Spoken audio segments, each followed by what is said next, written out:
Chapter 802. Perhaps it was because the director of the Environmental Affairs office bowed and apologized from a more appropriate angle.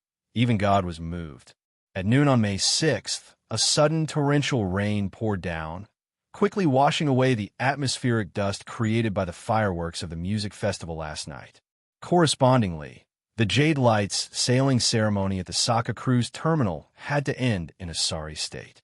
The respectable gentlemen and ladies waving to each other on and off the boat quickly disappeared under the blooming umbrellas. The deep flutes sounded, and the Jade Lights sailed out of the cruise ship dock. Enlu stood in the crowd and controlled the information projection on her retina. It was a list of passengers on the Jadeite Light. He didn't find anything unusual on the list. If he had a nitpick, it would probably be that there weren't too many important people on the luxury cruise that had just left. In fact, among the people on the ship, there were not many who were qualified to participate in the high-level high seas auction in 10 days. A real big shot would never follow the rules of others, just like the Lord she served.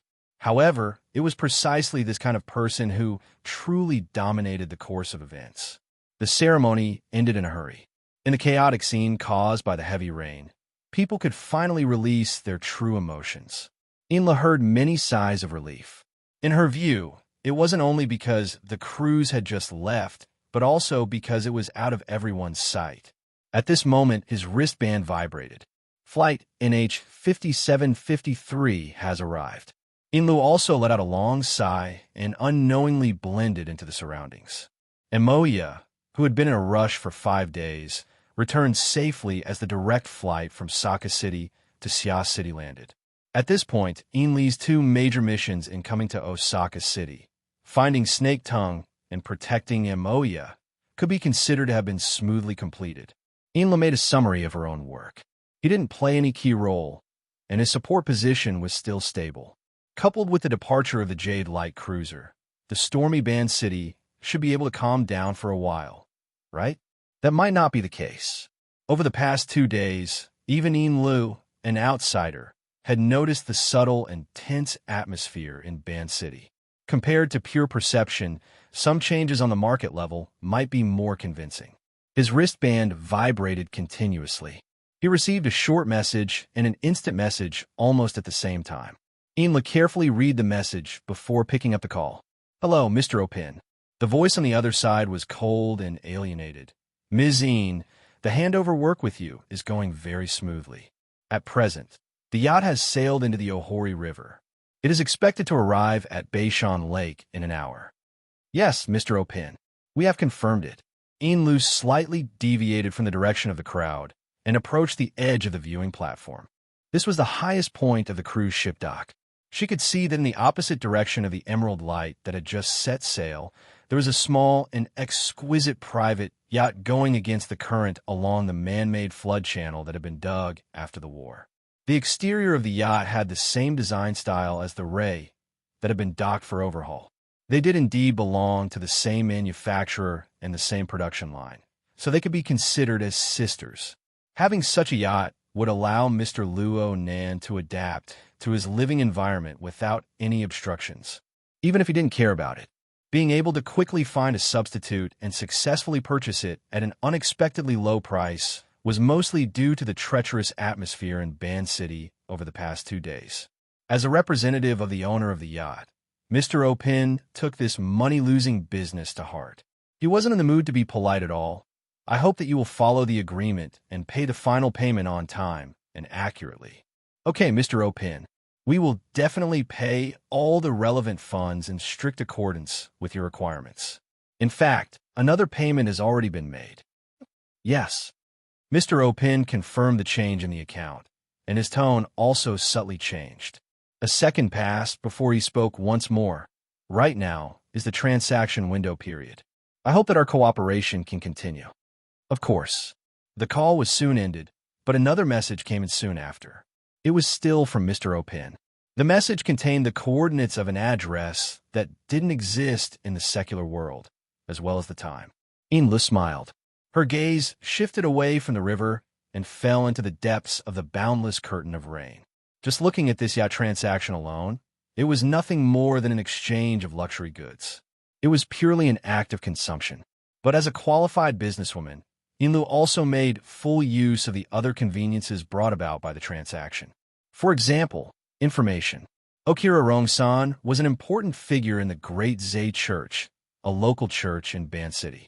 The Great Zay Church had already existed before the Third World War, and it was a rare veteran that could be revitalized in the era of distortion.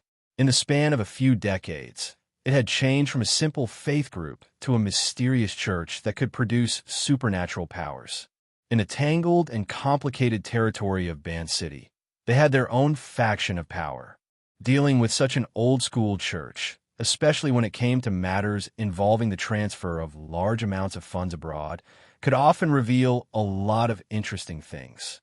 During the transfer process of the yacht, the Great Zay Church behind Okira Rong-san had indeed given a large discount and reduced the transfer fee, and most of the discounts were lost in the secret circulation of funds. In other words, in addition to money, the Great Zay Church also needed to use In Li's financial channels. Moreover, they also made some hints, asking In Li if she wanted to take over some of the real estate by Beishan Lake, even some special materials that weren't easy to transport. This was simply the standard mode of quickly liquidating assets and the escape of important figures. During the transaction negotiations, In Li also heard some subtle rumors from various relevant channels. Some were evidence, and some were counterexamples that needed further analysis. But no matter what, it was better than nothing. Without a considerable transaction as a starting point, she wouldn't be able to fight her way into this closed ecosystem. And now, the information in Ban City could be compared with T-City, Xia City, and even Chan City. She could dig out a lot of sensitive information from them. A part of it was directly related to the Amaterasu Church. In Li had personally witnessed a series of battles of wits and courage in a certain laboratory with Luo Nan's support. Of course, she understood what Luo Nan was concerned about. Mr. Luo Nan would be interested in these things. After finishing her work at the dock, In Li turned around and blended into the crowd. Soon, she entered the parking lot of the port. Just as she got into the car, her wristband vibrated again and automatically switched to the internal channel of the Great Zay Church. These mercenaries from T-City really can't be trusted. When things come to a head, each and every one of them is indecisive. No, they've always been staring at the money. They have no fear for the blood flame will. Yes, old Jiang, you're right. Especially that Cadman. He's the root of the prisoners and has the temperament of a fox. When the first Ablatum was around, he was extremely good. But now that he's in seclusion, he's greedy to no end. He's fiddling with the T-City branch to the point where it's leaking air everywhere. He's infiltrating everywhere into a sieve. He's clearly using the capital of the Great Zay Church to do that extracorporeal circulation. Shouldn't we deal with this kind of person early on? Shouldn't we just wait for him to bite us in the back? In Li signaled the driver to go back. Then, she closed the rear compartment and responded warmly, "Old Jiang, don't get angry. Don't get angry and harm your body. My body is very hard. Even if he really bites me, he'll break all his teeth. But the key right now is the backbone. Recently, the first Ablatum has been paying less and less attention to mundane matters. I know she's brooding over the matter in Xia City, but when it comes to hard power, we can't compare. This isn't something that can be made up for in a year or two." Jiang Yuanjin chattered for nearly 10 minutes before hanging up. In Li shook her head and used her knuckles to scrape the space between her eyebrows. She let out a long sigh, but the breath she exhaled wasn't able to unfurl the lines between her eyebrows. Compared to the smooth progress in Ban City, the situation in D-City's headquarters wasn't optimistic. The Bloodflame Order had just moved not too long ago. Their foundation was still shallow. They were surrounded by wolves, like tigers eyeing their prey. On the surface, the call just now was Jiang Yuanjin's old pedant complaining. But in reality, he was transmitting information. He had also misled them regarding the possible eavesdropping. The person Jiang Yuanjin spoke of was Cadman. He was the local representative of the Order's power in D-City. Perhaps he was just a snake and a rat at the moment, but as long as this local snake was around, there was always the worry of an unforeseen event that would lead a wolf into the house. Currently, Chan City was leading a global major investigation operation. This gave Cadman an excellent opportunity. During this sensitive period of time that may involve despicable murder, the Blood Flame Order's solidified configuration in the Abyss region, the Blood Soul Temple, was indeed in a highly active state. Naturally, the Blood Flame Order was included in the pending investigation list. If you want to incriminate someone, you can always find a pretext.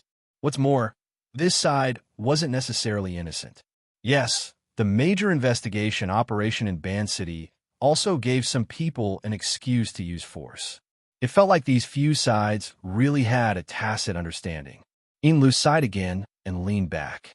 Every time she faced this kind of problem, she had no choice but to admit that she still couldn't be considered someone who could take charge of an area by herself. Just thinking about it made her feel mentally and physically exhausted. From the most realistic point of view, this wasn't the level and problem she should be thinking about. At times like this, she especially missed Mrs. Halder and the young boss she had just attached herself to. If those two were here, what would her job be? Feeding the fish? Inla shook her head. She took out a small, ornament-like crystal ball from a secret pocket she kept close to her body. She gently and carefully rubbed it in the center of her palm, feeling the indescribably subtle tactile sensation. The inside of the crystal ball seemed to be sealed with a cloud of smoke. It also seemed like a turbid liquid. It was ash-gray in color, and there was a flat, living creature swimming back and forth within it. It was the devil ray that Luo Nan had tamed. This mutant possessed a terrifying killing range in Luo Nan's hands, but right now, it was like a pure plaything. She couldn't see any threat from it. Being able to control this existence, at least temporarily, gave Inlu an enormous sense of satisfaction and stability. It was also through this method that she could truly feel the existence of the backbone. No matter what, as long as she was able to attach herself to Luo Nan, who could easily create such miracles, then she and the Blood Flame Order would have a bright future. Inlu raised the crystal ball in front of her eyes and observed it seriously. She followed Luo Nan's arrangements and grazed the Devil Ray twice in the past 2 days. The Devil Ray's appetite was great, and it was very obedient. But for some unknown reason, the colorless and transparent filler inside grew more and more turbid. It constantly switched between a gaseous state and a liquid state. The change was extremely obvious. She remembered that her teacher had said that the crystal ball was just a speculum. The Devil Ray's true sealed location was within a spatial fault. What did this change foretell? Inla was puzzled no matter how she thought about it. Her thoughts drifted back and forth. Plus, she hadn't rested well recently. Her mind was exhausted, and she actually fell asleep in the back seat of the car. And then she had a dream. In the dream, Li's consciousness arrived at the Blood Soul Temple in the Abyss District. She maintained a subtle state of half-consciousness. She had a bit of independent thought, so much so that she couldn't determine whether this was a pure dream or a cultivation instinct brought about by her decades of life as a priest. Inlu only knew that her consciousness was floating in the lava lake of the stone forest at the lowest level of the Blood Soul Temple structure. She was at a loss, not knowing where to go. Suddenly, a cluster of light appeared. The outline of the light was like the crystal ball she was playing with in her hand. It emitted a bright and precious light, becoming the most eye-catching existence in the turbid and chaotic lava lake. Li's consciousness couldn't help but shift over. She was pulled by the light source and coiled a few times. She vaguely felt that it wasn't some sort of crystal ball, but a mirror.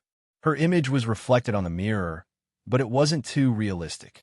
It was a bit like the effect of a ha-ha mirror. Her habitual image was warped under the irregular refraction and focus of light. But where did this physical effect come from? After another bout of confusion, Inlu suddenly had a different feeling. At this moment, what attracted her spirit was neither a crystal ball nor a mirror, but a clear and sharp eye that was staring at her coldly. The eye pierced through all her disguises, tore apart her usual image, and recorded only the most essential elements of her into her mind. She didn't even know what some of the elements gathered in it were. Inlu instinctively wanted to avoid it, but she couldn't help but want to see the result of the reflection. After hesitating for a while, she finally made eye contact, only to find that too much information had been recorded in the mysterious eye. Not only her, but also the stone forest, the lava lake, and the surging emotions, as well as the detailed composition of desires in the lava. If it was extended further, perhaps the structure of the entire Blood Soul Temple and even the hearts of the entire Blood Flame Order were also recorded. Everything formed a complicated yet distinct structure, which was then condensed into an insignificant spot of light in the mysterious eye. Like a star in the hazy night sky, it melted into an even more immeasurable universe. It had a real meaning of existence, but that was all. As for Inlu, she was merely an insignificant speck of dust on this star. She didn't even have the value of special attention. Grandeur and insignificance, loftiness and lowliness. The intense contrast that touched her body and mind instantly clutched Ian Lee's heart, giving her a shock that was hard to endure. It also caused her to suddenly wake up. The crystal ball that sealed the devil ray was still in her hand. She couldn't tell if it was cool or hot. She couldn't find an accurate word to describe it, but it was able to calm her mind. It shouldn't be a dream, right? As an ability user, Inlu believed that such a clear memory couldn't be a dream without reason. She wanted to believe that it was some sort of revelation.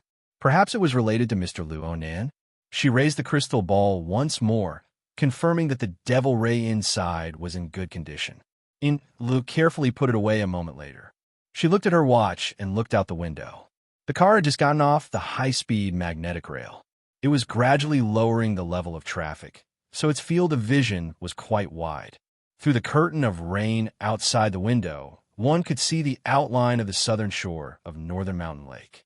A large part of the reason for this was that the surface of the lake had been painted with the color of cheap plastic. These were the simple raincoats worn by the music fans who braved the rain to participate in the event. The sudden rain brought quite a bit of trouble to the recently opened Band City Music Festival. Then again, perhaps the music fans who were able to explode in joy under the curtain of rain would prefer a similar atmosphere. The sense of reality diluted the dreamy feeling, and Inlu subconsciously let out a breath. A few minutes later, the car stopped outside the pier on the southern shore of Northern Mountain Lake. A fishing boat was parked there, serving as a transfer boat. It carried her to meet up with a newly purchased yacht. Later on, she would go to a specific area on the lake to do a preliminary inspection. She would make preparations for the upcoming deal with the Great Zay Order. Basically, she wouldn't spend any more money, but she had to gather information. She had to put on a show. After the car came to a stop, the driver in the front seat picked up the umbrella in the car. He jogged over to open the door for Inlu in the rain. In this world, the sense of service of the lower-class people was always on point. Inlu believed that this was something she could learn from, especially since there was a competitor of the same kind who was born here right now, appearing by Mr. Luonan's side. There would be trouble in the future. Inlu got off the car in an elegant manner. Her heels stepped on the water film that had accumulated on the surface of the road. A cool breeze wrapped in the smell of water blew over, bringing with it the fragrance of vegetation. She subconsciously raised her eyes to look into the distance. She cast her gaze at the huge camphor tree behind the boundless curtain of water. Even though they were separated by nearly a kilometer, Mr. Jordan was still the most eye-catching landmark on the southern shore of Northern Mountain Lake. Aside from it, it would be very difficult for people's gazes to be attracted by other targets. However, just a second later, Inli's line of sight shifted to a different angle. She looked in that direction, but it was not a target belonging to the Jorge. Thanks to the sharp senses of an ability user, even though they were separated by a kilometer, she was still able to grasp the most crucial element. Inlu patted the car window, indicating the driver to return to his original position. Go forward. Go under the tree. The driver revealed an awkward expression. Bossine, there are roadblocks and warnings up ahead because of the music festival. Motor vehicles are prohibited. Inla didn't wait for the driver to finish speaking. She snatched the black umbrella from the driver's hand.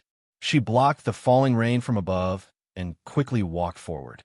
The distance of a kilometer from the embankment pier to the camphor tree was only around 200 seconds, even though she intentionally restrained herself. Outsiders felt that this elegant and stylish office beauty was truly well-trained.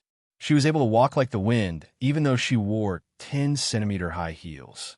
However, they didn't know that Lu was afraid of neglecting an important person. She didn't know that she was afraid of neglecting an important person in broad daylight. Her heart was extremely conflicted. She arrived under the tree with great difficulty. She was an ability user, but her legs actually went slightly soft. She didn't care about the state of her body. She directly faced the young man who was looking up at the tree and bowed down. She greeted respectfully. "Sir, you've returned." The young man under the tree was undoubtedly Luo Nan.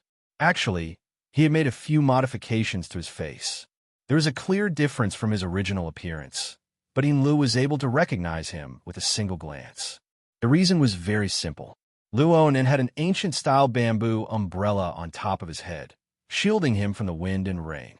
The person holding the umbrella was none other than Snake Tongue in kimono. The formal kimono of Sakura City women weren't suitable for traveling in the rain.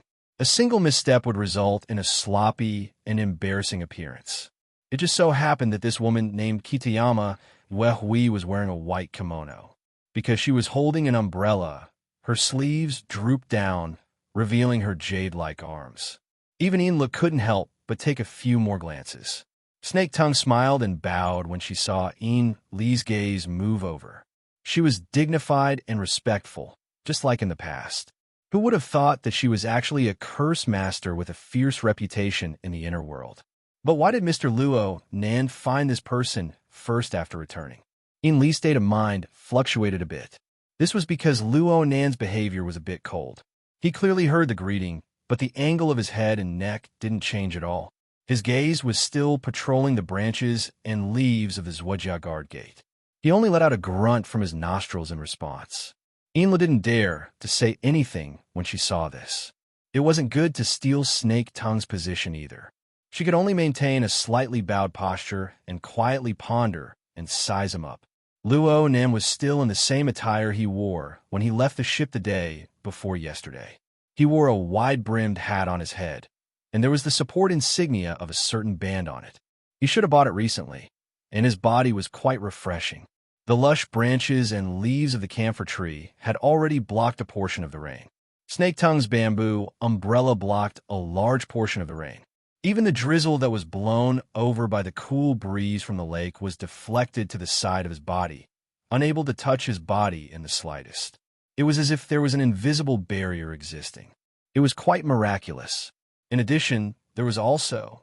Today, Luo Nan was actually wearing glasses. Moreover, it was an extremely retro monocle. It was a monocle that practically no one used in reality. He wasn't like the characters in movies and TV shows, where the lens was clipped to his eye socket. The soft facial contours of Easterners weren't necessarily able to accomplish this. The lens was floating in the air. It was absolutely not a projection effect. There really was a mirror-like object stuck to Luo Nan's cheek, floating in front of his left eye. Inla was walking in the other direction. She wasn't able to discover it immediately due to her angle. Special external equipment? Inlu subconsciously moved a step forward. Her angle changed, allowing her to see it more clearly. But at this moment, Inla didn't just notice the structure of the monocle. She also noticed the special texture, luster, and even the image that stabbed into her heart. It was very familiar. It was clearly her first time seeing it. Oh no! Inla drew in a small breath. She suddenly understood that this was the mysterious eye that had appeared in her dreams. Luo Nan was using this eye to observe the Jiaowei men at this time.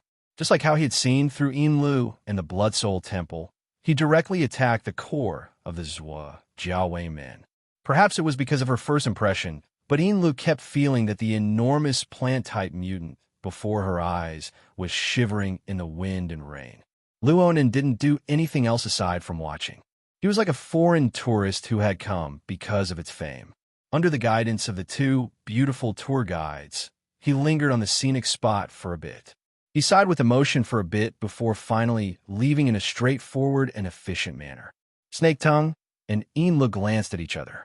They fell a bit behind as they followed behind. This time, it was Enlu who was holding the umbrella to block the rain. The two women cooperated quite well. There was a young man dressed casually, a beautiful and capable office lady, and an elegant and dignified woman in a kimono. The three of them were quite eye-catching when they walked together. It was just that their attention wasn't placed on these minor details. Luonin turned his head halfway and spoke to Snake Tongue. The structure and design of your order is too crude. The imaginary configuration on the mental plane already has many flaws. The efficiency of entering the plane of reality is even worse. Yeah, when the order was established, it was just for the sake of a cover. Most of it was scraped together. It's too wasteful. I'm very sorry. From Ian Lee's perspective, this conversation was a bit out of the blue. Luo Nan, who had been silent for 2 days, had suddenly appeared. Then he studied the so-called structure of the myriad spirit order together with Snake Tongue. In the end, what was his intention? There's also your side. Ah, yes. Luo Nan suddenly turned his head, causing Ian Lu to instantly raise her attention by 120%. The Blood Soul Temple also has room for correction. The main thing is, Luo Nan spoke halfway through, but the floating monocle in front of him suddenly burst open with countless fine cracks. Some parts even burst forth with fine water droplets. The water droplets soon merged into the curtain of rain. If it weren't for the fact that Snake Tongue and Ian Lu were both ability users, they wouldn't have been able to see it. Judging from the material, the lens seemed to be condensed from water vapor. It was truly a magical technique. The shattered and warped lens blocked Luo Nan's eyes. It looked a bit ridiculous, but Ian Lu could see that this lens was clearly alive. At the very least, there was some sort of incorporeal power at work. Even though it was shattered, it continued to squirm. It seemed to want to recover to its complete state. Luo Nan furrowed his brows. In the end, he reached out with his hand and smoothed out the lens. However, there was still a relatively large hole in the center. Fine cracks could be seen on the periphery. In this way, the lens overlapped with Luo Nan's eyes. The black pupil just happened to be embedded in the hole in the center. Looking at it from the front, the eyes of a normal human suddenly turned into the cold vertical pupils of a viper. There was a kind of dizzying impact. Mister? Luo Nan rubbed the lens again, but he wasn't able to repair it a step further. He flattened his mouth in a bit of dissatisfaction and continued with his previous topic. The problem of the Blood Soul Temple is the same as my current problem. There's nothing wrong with the configuration design on the mental plane. But in order to perfectly reflect it in the material world, I need to find a compromise plan. This is especially true for complex designs. Otherwise, even if I can support it for a while, problems will arise sooner or later. Speaking of which, Dean Wan promised to teach me the art of creation. I wonder if he still remembers it? Inlu automatically ignored the last sentence. Her mind was completely led away by the phrase, problems will arise sooner or later. As the deputy first ablatum of the order, she couldn't be any clearer. In the early years, the foundational sacrificial vessel that reflected the structure of the Blood Soul Temple in the Abyss District followed Luo Nan's judgment. It collapsed from within. The internal strife of the order was just a natural extension of this matter. She unconsciously tightened her grip on the handle of the umbrella. When she spoke again, her throat was a bit tight. Can this problem be solved? It can be. In theory, it's possible. Luo Nan responded in an extremely relaxed manner. It can be compromised with material properties. It can also be changed. Of course, there should be suitable materials in the vast world, waiting for us to unearth them. These are no longer the thoughts of configuration. They belong to the domain of creation. The difference is like a thought experiment and a physical experiment. The core lies in the cost of reality. As for the cost, it's the cost of reality. First, it has to conform to reality. Then it's the cost. I came back this time to understand the conditions of reality. I want to take the opportunity to do a few experiments. I need your help. We will follow your will. Sir, please instruct us. Inlu and Snake Tongue spoke at the same time to express their opinions. The two glanced at each other and revealed polite smiles. Luo Nin didn't pay attention to these small details. He spoke with his fingers. The experimental base requires all sorts of processing equipment and testing instruments. Oh, I have these ready-made, but I still need to replenish them. Moving and the like is quite troublesome. Raw materials. Large amounts of raw materials to choose from basic minerals to artificial compounds. There are also extraordinary materials in the direction of the mutant species. Inla had already opened up her work area. She quickly recorded and filtered suitable items from the database at the same time. The experimental base was fine, but when she heard the need for raw materials, her eyes lit up. The Great Swamp order seemed to be just right. There's also the experimental environment. The noise from the interference of space and time has been quite serious these past 2 days. Things haven't calmed down in Band City yet. Yes. I was just about to report this to you, sir. Chapter 803. Okira Ryuzo sat in his office, dressed in a suit and leather shoes.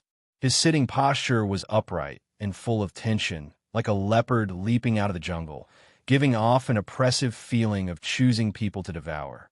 In Band City, especially within the industry that he was in charge of, Okira Ryuzo did indeed have the nickname Leopard Head Specialist, which was circulated in private conversations among people. One referred to his spirit, and the other referred to the old scars on his face. He did not mind this nickname, and he even intended to keep improving on this basis because this was the medal of his many years in the field of ability users, and it was the symbol that he was most proud of. But now the posture was still there, and he looked around, but he could not find a target to exert force on. Outside his office, his subordinates were hurrying back and forth, all moving and processing all kinds of documents, preparing for the sale and handover work that was coming soon. This made him feel even more that the foundation of his career had collapsed. To be exact, it should be a sense of powerlessness. His real goal had always been there. But in the face of a behemoth like the Amaterasu cult, in the face of the extreme power of two extraordinaries, let alone an old leopard like him whose claws and teeth were blunt, even if the entire Great Marsh cult staked everything on one throw and fought with all their might, what was the point? More importantly, just the thought of this rebellious resistance made one feel uneasy. Just as he was sighing, his secretary called and asked for instructions. Specialist, I'm sorry to disturb you, but we have received 2 quotations for the processing plant.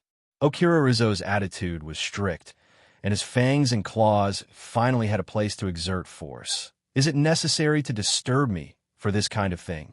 I'm very sorry. Taijima, you have to fulfill your due responsibility. Don't repeat this information before the deadline for the quotations. I'm sorry, Specialist, it's my problem. Secretary Taijima was panicking and repeatedly apologized with a trembling voice, very much in line with the image of a prey being hunted. She was also struggling to explain, but one of the quotations came from Director Jiang. She and some of the factory staff jointly submitted a quotation, and we did not consider the situation. Okira Ryuzo was very surprised, and temporarily let go of the poor Secretary Taijima. After hanging up the communication, he opened the quotation and looked at it carefully. The more he looked, the more he frowned. What's she doing here? Jiang Zhong, a female scientist with a strange name, was born in the wilderness. In name, she was the technical director of the processing plant for sale, but it was just a title. Her real job was the project manager of President Song Ping's private research institute, and the 2 jobs were actually unrelated. Oh, speaking of which, that project could be considered as the human resources department of the processing plant. Of course, this was just a joke. Did Madame Jiang really think that she was HR? If it weren't for the quotation sheet, A.O. Ping and Rong San wouldn't have known that Jiang Zhong had such a close relationship with the middle and basic staff in the processing plant. Judging from the labor cost of the processing plant every year, the people on the list of quotations would have to go bankrupt to gather enough money to pay for the purchase. What a charming woman. Okira Rong San is amazed.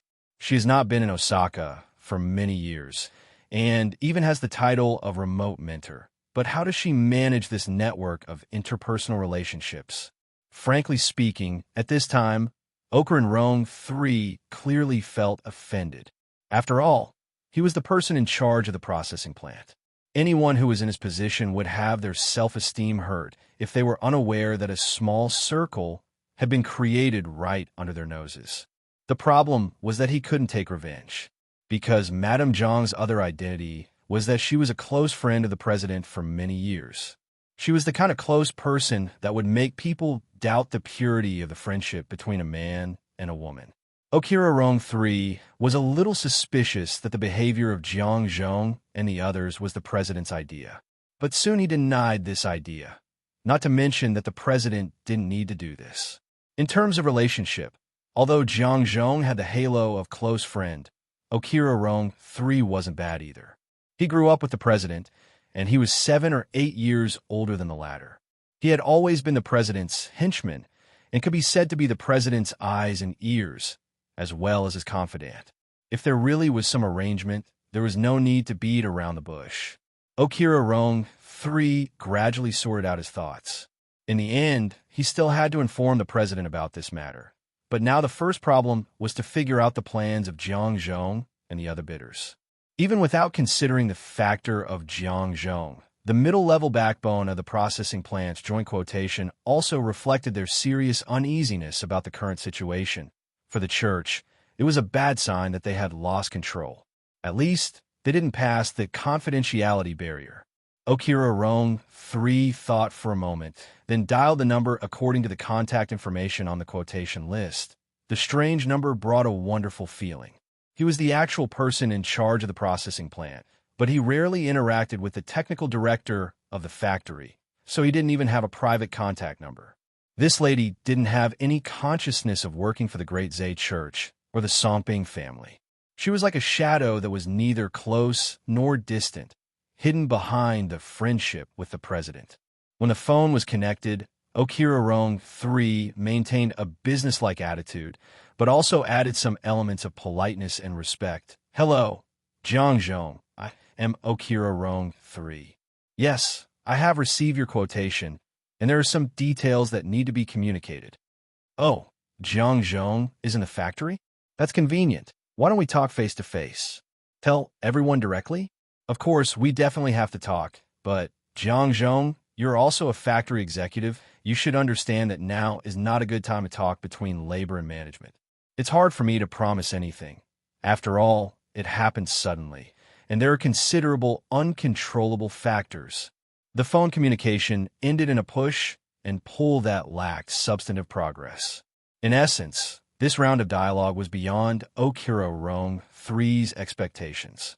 He thought that this was a business or even political negotiation, but in the end, in front of him, it was clearly a union leader, and it was the hot-blooded version.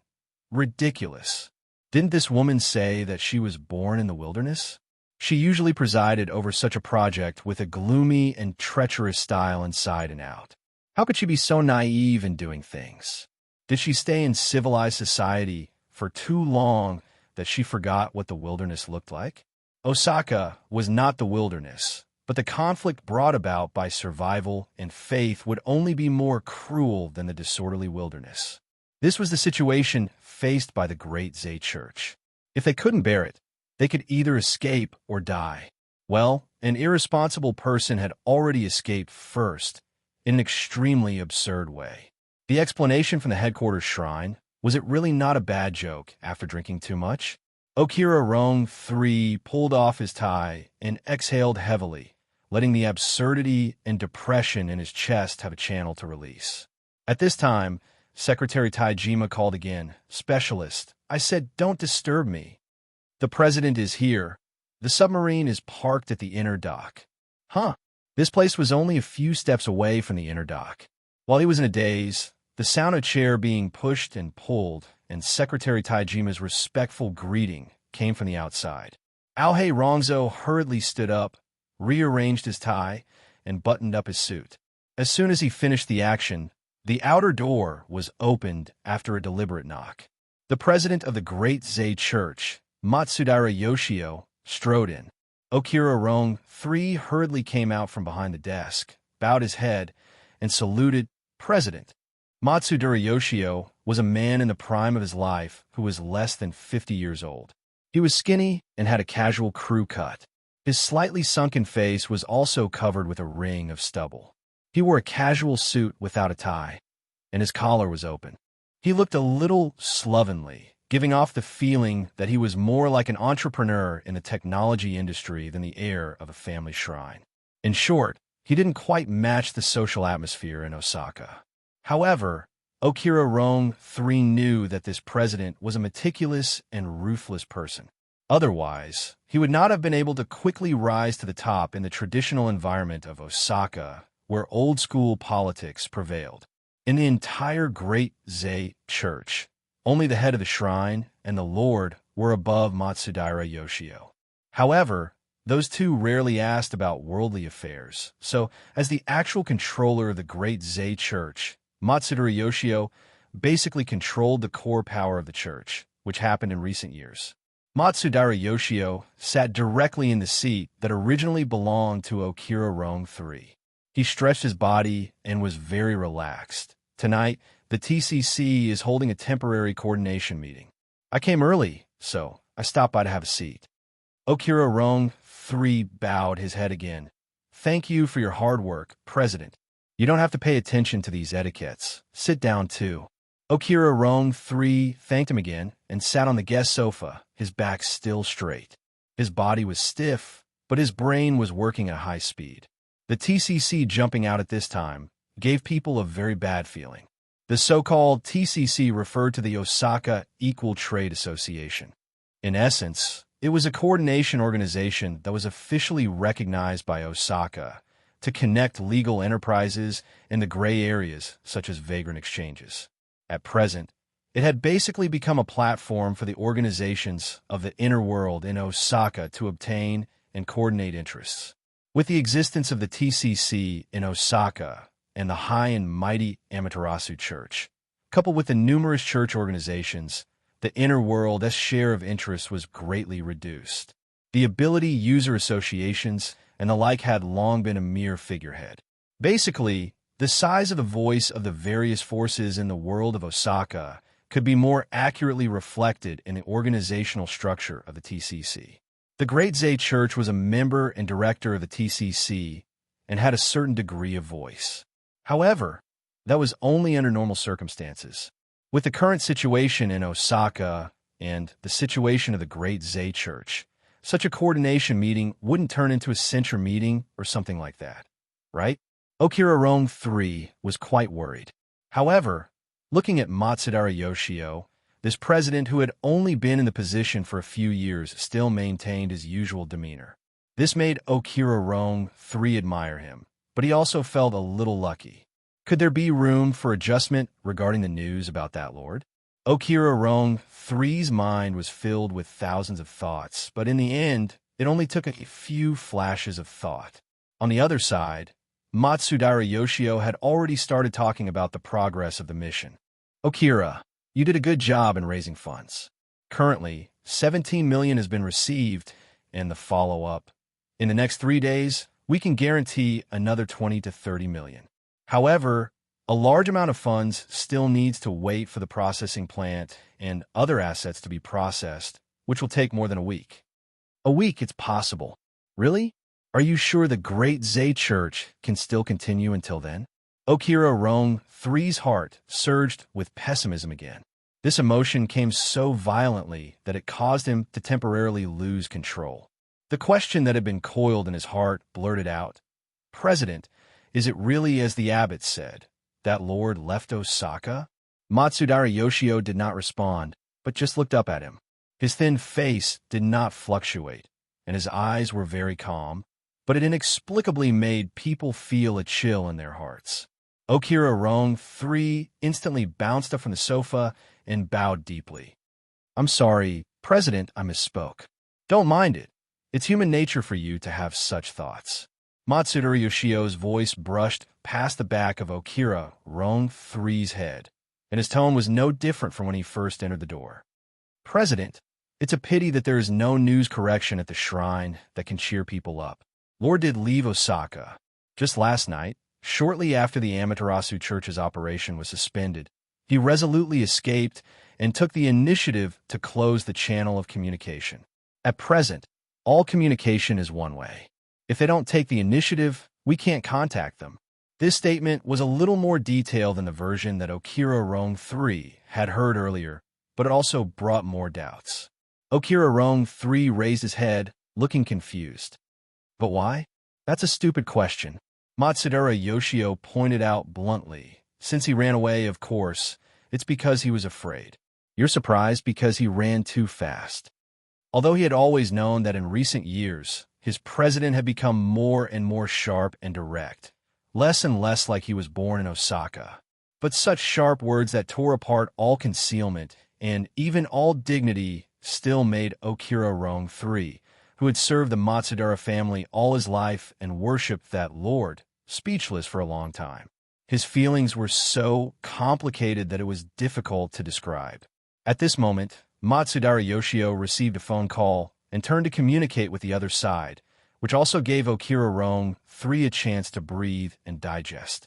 He stood there, looking at the president behind the desk who was calmly communicating with others, and was a little dazed for a moment.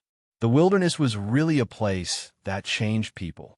Okira Rong III still remembered that Matsudara Yoshio was a young man who was unwilling to be lonely and easily hot-blooded.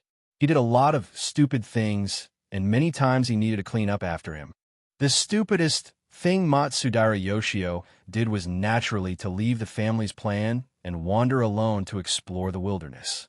That was a big trouble that Okira Rong III couldn't persuade back then, nor could he handle. It was this seriously out-of-line adventure in Osaka's traditional family that changed everything. Matsudara Yoshio finally returned safely from the wilderness. Through those years of experience, he had gained more knowledge and skills. The once hot-blooded young man seemed to have been reborn, becoming more profound and powerful day by day. But for a long time, he became a different person and was excluded from the core circle of the family. Okira Rong III suffered an even greater impact. Because of his dereliction of duty as a retainer, he wasted a long time. He struggled for many years in a frontline executive department like the Vanguard and narrowly escaped death several times. But even so, Okira Rong III still insisted on his identity as a retainer and stood firm in his position since he was young. For him, it didn't matter how many other changes there were. As long as Matsudara Yoshio's trust in him remained unchanged, it was the best result. And that was the truth. Okira Rong III's perseverance paid off. After Matsudara Yoshio took over, Okira Rong III's position within the order skyrocketed. In just a few years, he reached the position of a special director and became Matsudara Yoshio's most trusted spokesperson. Oh my, looking back on the past, there was really a feeling that things remained the same, but people had changed. Perhaps as he grew older, similar emotions were inevitable. In the end, it was Matsudara Yoshio who woke him up from his trance. After hanging up, Matsudara Yoshio reported the latest news. At tonight's coordination meeting, the LCRF's commissioner will also be present. LCRF. Okira Rong III was really shocked. The LCRF was the endorsement agency of the world's most powerful tycoons, the Dream Fund of Immortality. In Osaka, where old-school politics prevailed, it had an extremely strong influence. At the same time, it was also one of the biggest financial backers of the Peace Trade Association. Every year, through this channel, it took away several times the amount of investment. Usually, the LCRF was more aloof, just like a normal investment company, but as long as they were personally involved, Okira Rong III quickly recalled the interest relationship between the Dazawa Society and the LCRF. Coupled with the restrictions of the Peace Trade Association, he knew that the three parties wanted to meet, and the context of the matter seemed to become clear. Is it because of the blood vessel platform? Oh, maybe. Then our laboratory, the Peace Trade Association, is just an outsourcing company. It's originally just a matter of looking at people. If the production line over there changes, it's normal for us to change. Matsudaira Yoshio's nonchalant performance made it difficult for Okira Rong 3 to make any further comments. After all, the Blood Vessel platform project was managed by the Dazawa Society, and most of it was managed by Matsudaira Yoshio's private laboratory. He didn't really understand. Speaking of private laboratories, Okira Rong 3 naturally thought of technical director Jiang Zhong. Regarding the offer, this was a good opportunity. President, I have something to report to you. It's about Ms. Zhang's offer. Offer? Behind the desk, Matsudaira Yoshio raised his eyebrows and looked straight at him. It was obvious that he was no longer in a state of nonchalance. Yes, Ms. Jiang and some middle-level and grassroots employees of the processing plant jointly proposed the intention to buy the processing plant. Occupant Rong 3 roughly introduced the offer and the previous simple communication. His attitude was very proper, without any personal emotions. Originally, the processing plant was destined to be sold, and it didn't matter who it fell into.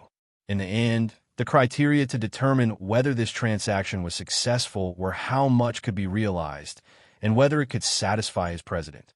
As for his own likes and dislikes, it was never a problem. Matsudaira Yoshio was not Okira Rong 3, but Okira Rong 3 was Matsudaira Yoshio. This was his belief, as always, and it was also his wisdom. Then he saw his president smile, which was rare, so that's how it is. I understand. President? Maybe it's guilt, or maybe it's an anesthetic for self-redemption. She has always been naive. This was the first time Okira Rong 3 heard his president's evaluation of Jiang Zhong. Coincidentally, it was the same as his previous unspoken criticism.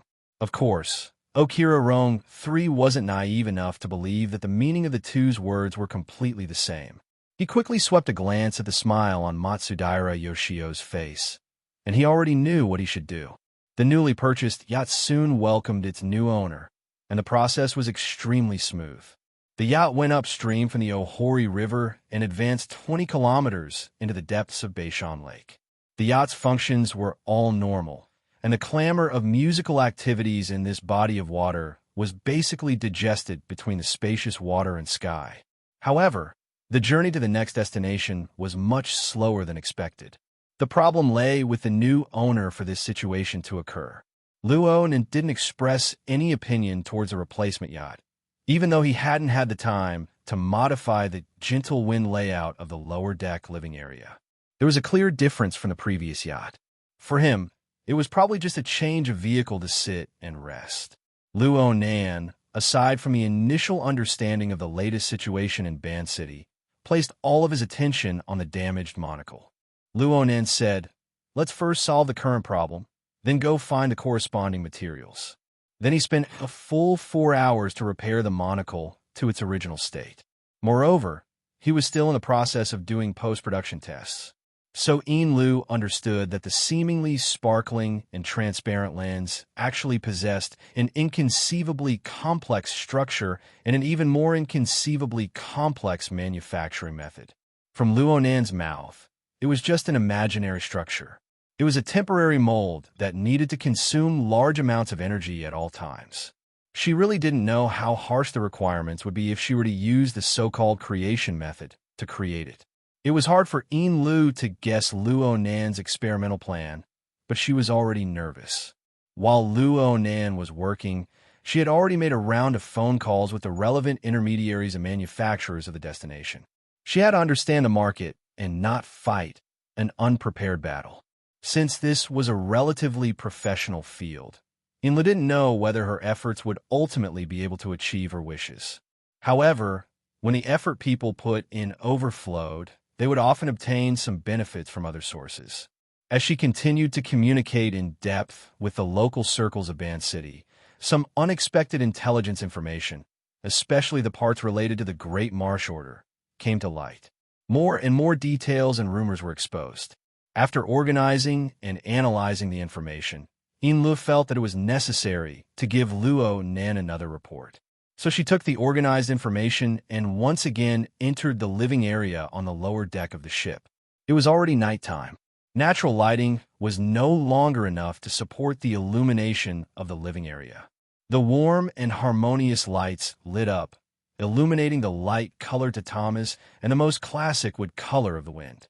The entire living area was covered in a layer of warm luster. It actually looked quite warm. It was said that this yacht belonged to the president of the Great Marsh Jusher Commune, Matsudaira Yoshio.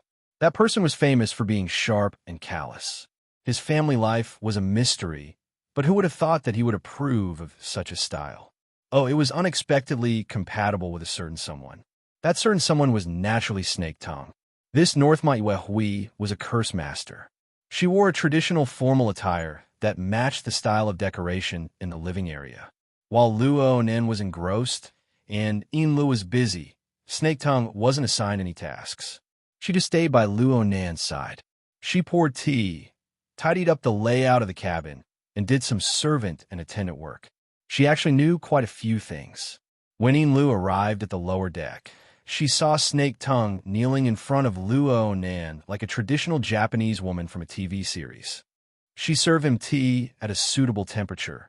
Then she retreated with a kneeling posture. The room was extremely quiet. There was only the rustling of the moon-white kimono against the tatamis. It carried the rhythm and sound of life. Snake-Tongue's head was lowered the entire time.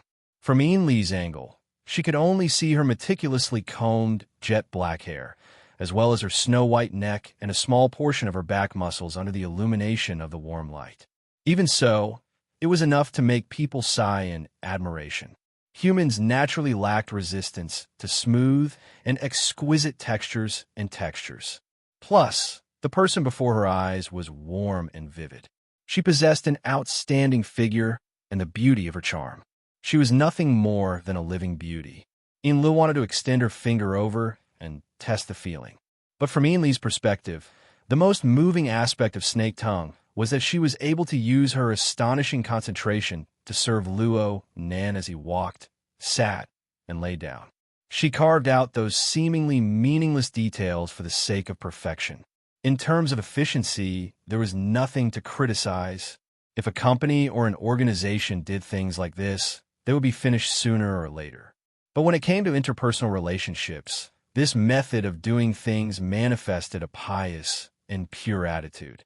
It was as if it didn't involve any calculations. It was a matter of course and right. The essence of this method was classical, traditional, and old-fashioned. It was the morality and aesthetics that the vast majority of men yearn for. Right now, Luo Nen was sprawled on the tatamis. He was dressed like a young man that could be found anywhere on the street. But Snake-Tongue's posture was clearly that of serving a noble. What era was it now? What kind of person was Snake-Tongue? It was clearly impossible for her to be that type of person, but she was able to perform flawlessly. She was able to move freely and smoothly. Even though Luo Nen didn't look her in the eye, she didn't display any dismay or slackness. She didn't show any signs of acting. She didn't show any signs of impatience from beginning to end. She did her best to avoid disturbing Luo Nan's train of thought. But she was like the warm soup of spring. She seeped in through the minuscule details. She was everywhere. Both of them were experts in serving others. Inlu could understand how superb her methods were. She was ashamed of her inferiority. There was far too much observation and judgment involved. There might even be some high-level sensing abilities involved. She really is a terrifying woman. Inlu sighed silently. She had placed an extraordinary amount of attention on Snake-Tongue. To put it bluntly, it was because some sort of competitive crisis had turned into reality. The position of a secretary was far too easy to replace, especially a personal secretary. But then again, if one didn't care about the cost factor, what did it matter if there were one or two secretaries who could do things and were pleasing to the eye? Direct competition was stupid. It was far too normal for a person like Luo Nan to have people by his side. And the key to being dependents was that they each had a clear role. At the very least, they had certain functions. The value of a secretary was to deal with problems for the boss, not to cause trouble. Inlu was aware of this point when she became Mrs. Halder's secretary. Inlu adjusted her breathing and took off her shoes in the outer room. She arranged them neatly and quietly walked onto the tatami. Luo Nin was still deep in thought right now. She wasn't stupid enough to disturb his train of thought. She just knelt in a corner of the room and waited silently. Of course, Snake Tongue noticed her. She quietly moved over and brewed some fragrant tea for her. She silently offered it to her. Her posture was still humble, as if she were the lowliest of maids. Inlu suppressed the slight uneasiness in her heart and bowed in thanks. Snake Tongue's courtesy toward Luo Nan was something she couldn't bear. This sort of deliberate respect was perhaps the hidden edge of Snake Tongue. Time passed by in tranquility, second by second. Nearly 40 minutes passed by, and Luo Nan, who had been competing with a monocle floating in front of him all this time, finally let out a long sigh. Then he stretched his body. It was probably because he was more relaxed in the quiet space. He fell straight back and stretched his arms and legs properly on the tatami. His back rubbed against the tatami, and he wanted to do another roll.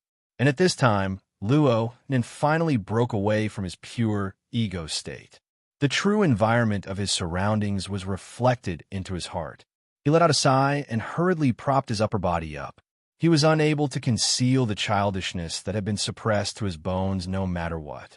Luo Nan was a bit embarrassed, but he soon discovered that the other two people in the room were maintaining proper sitting postures.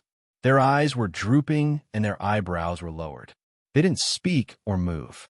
They were like two statues. Forget it. He would just pretend that they didn't see it. Luo Nan grinned and straightened his body. He pondered over what he should say. Snake Tongue, who was not far from him, walked forward on her knees. She arrived behind him and extended her hand to touch his shoulder. After a brief pause, she began to knead with a technique of appropriate weight. Luo Nan instinctively slumped his shoulders, but he didn't take the next step in the end. He turned his head to look at Snake Tongue. This cursemancer, who was well known in the industry, was a dignified B-rank expert. Her expression was tranquil. She didn't say anything at all. She just concentrated on the tapping and kneading of her palms. It was as if everything was natural and right.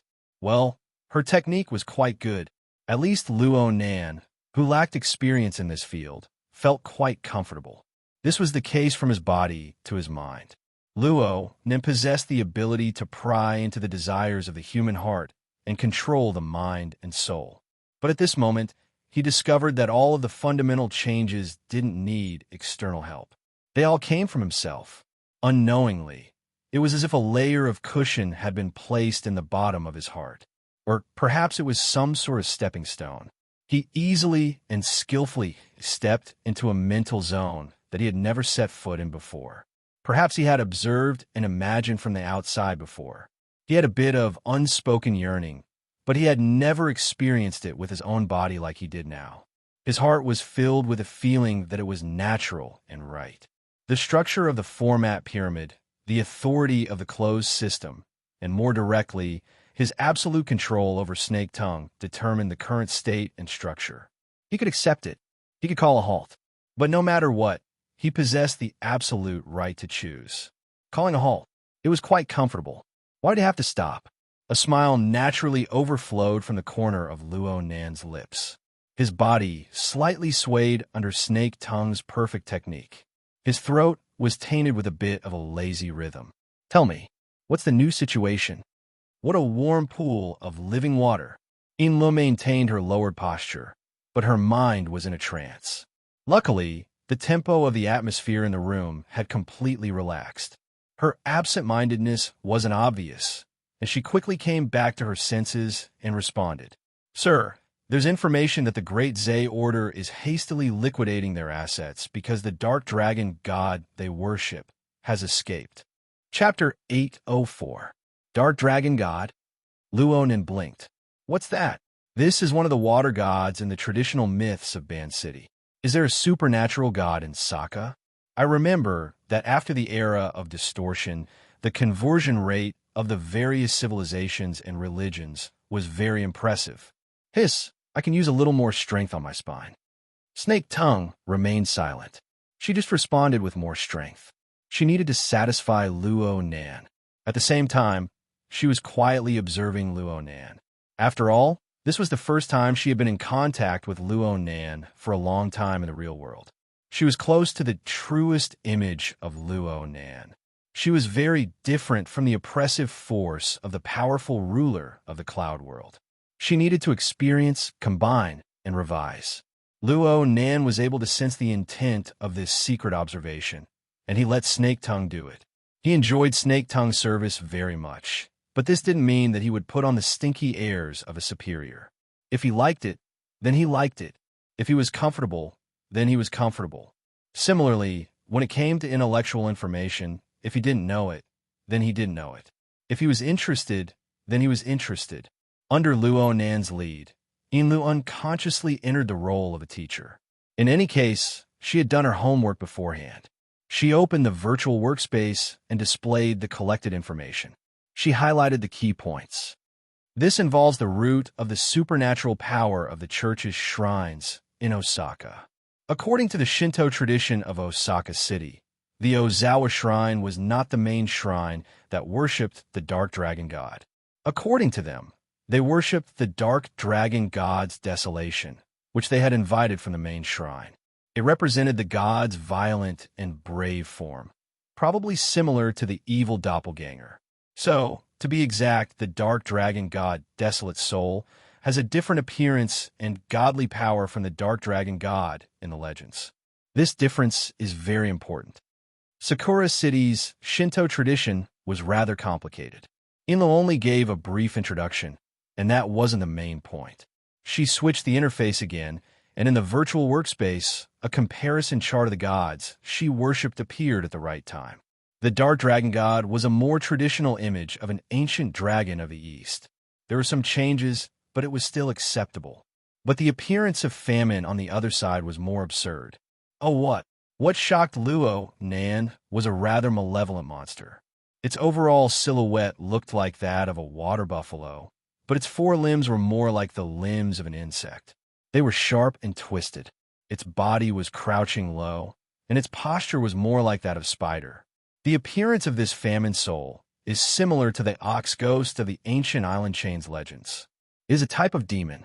But here, demons and gods are often exchanged, so it is easy for the common people to accept it. Of course, this isn't some kind of demon.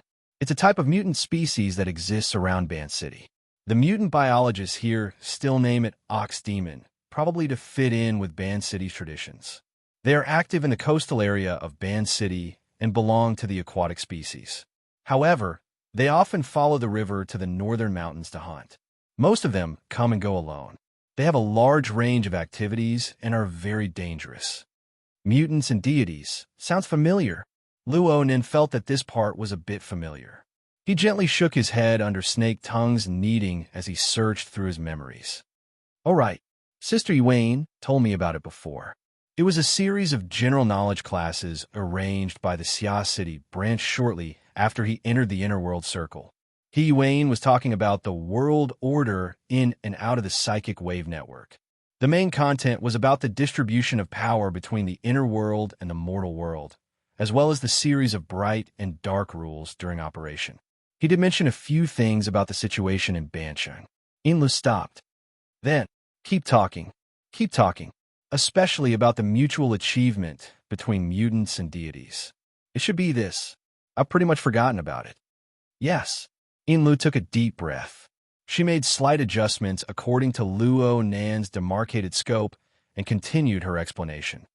The background of the so-called mutual achievement is this. After the arrival of the era of mutants, Bansheng was built upon the ruins. It became the only large-scale city on the archipelago, and it basically inherited the culture of the archipelago. However, a few years before the appearance of supernatural powers, the tradition of the divine path didn't seem to possess the soil to produce mortal powers. This continued until a certain ability user who came from a traditional shrine and possessed an extreme factor of madness did an inconceivable experiment. Of course, it was possible that his mind had suddenly gone insane. He used the god sacrifice ritual to directly connect his own deity with a powerful mutant that was wreaking havoc around the archipelago at the time. He prostrated himself in worship, and the connection was truly realized. He received feedback, forming a sort of symbiotic relationship. Because of this, many of the secular clergy members of that shrine became ability users in a single leap. No matter how absurd the cause was, in the end, it opened a door to the extraordinary level for the traditional power of the divine path in Banshing. Admittedly, the era of mutants was a place where demons danced wildly, but it was more in line with the tradition of the divine path, which had always had faith in animism. Mountains, rocks, plants, birds, beasts, and even the resentment of souls could all become spirits and monsters. There was a foundation for the masses. There was a foundation of faith from over 100 million people. There was substantial feedback from supernatural powers. It was reasonable for this system to grow larger and stronger. Thus, the surrounding orders of Bansheng flourished greatly. All kinds of shrines were erected in great numbers, becoming the famous city of myriad gods. Luo Nen nodded his head over and over as he listened. Now I remember. Mutant birds, beasts, plants, and trees were used as deities. They should be used as the sustenance of a specific collection of imagination.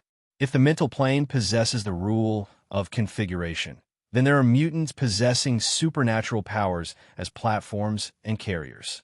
It is possible to realize a leap from 0 to 1. Therefore, as long as the basic conditions are met, the forms of supernatural powers are very flexible. Mr. is right. Yin Lu agreed and continued speaking. It's just that the system of the divine path of Bansheng also has an enormous flaw. Those so-called gods were still aberrations at the root. Most of them have yet to be rid of their wild nature. Some are muddle-headed, while others are sinister and savage. It isn't easy to consecrate them and use them for a long period of time.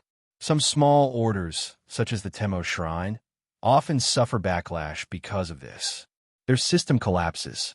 The shrine that was the first to eat crabs has long since been annihilated and forgotten. Although there are many orders in Bansheng, only the Amaterasu order has truly become popular. It isn't the traditional path of the divine path. Luonin laughed. The Bloodflame order was an ideal order. They had their own sense of superiority. It was normal for them to not be used to the wild zen of Bansheng. The three great secret orders, the Order of Justice, the Amaterasu order, and the Eye of Secret Contract, had never given their position of deity to others. The Order of Justice was considered the most special. They possessed the factor of worshipping holy objects, but they also carried out the concept of complete logic. They used pure rules as a key link, and they possessed the ability to materialize.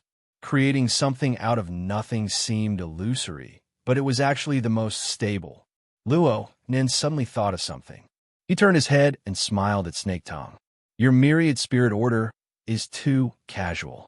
Their sacrificial rites and incantations are all over the place. They lack sincerity. I've made a fool of myself in front of my lord. Snake Tongue was calm. Although she was born in Bansheng, a lineage of the divine path that could be called pure law, her natural disposition was callous. She didn't have any protective heart.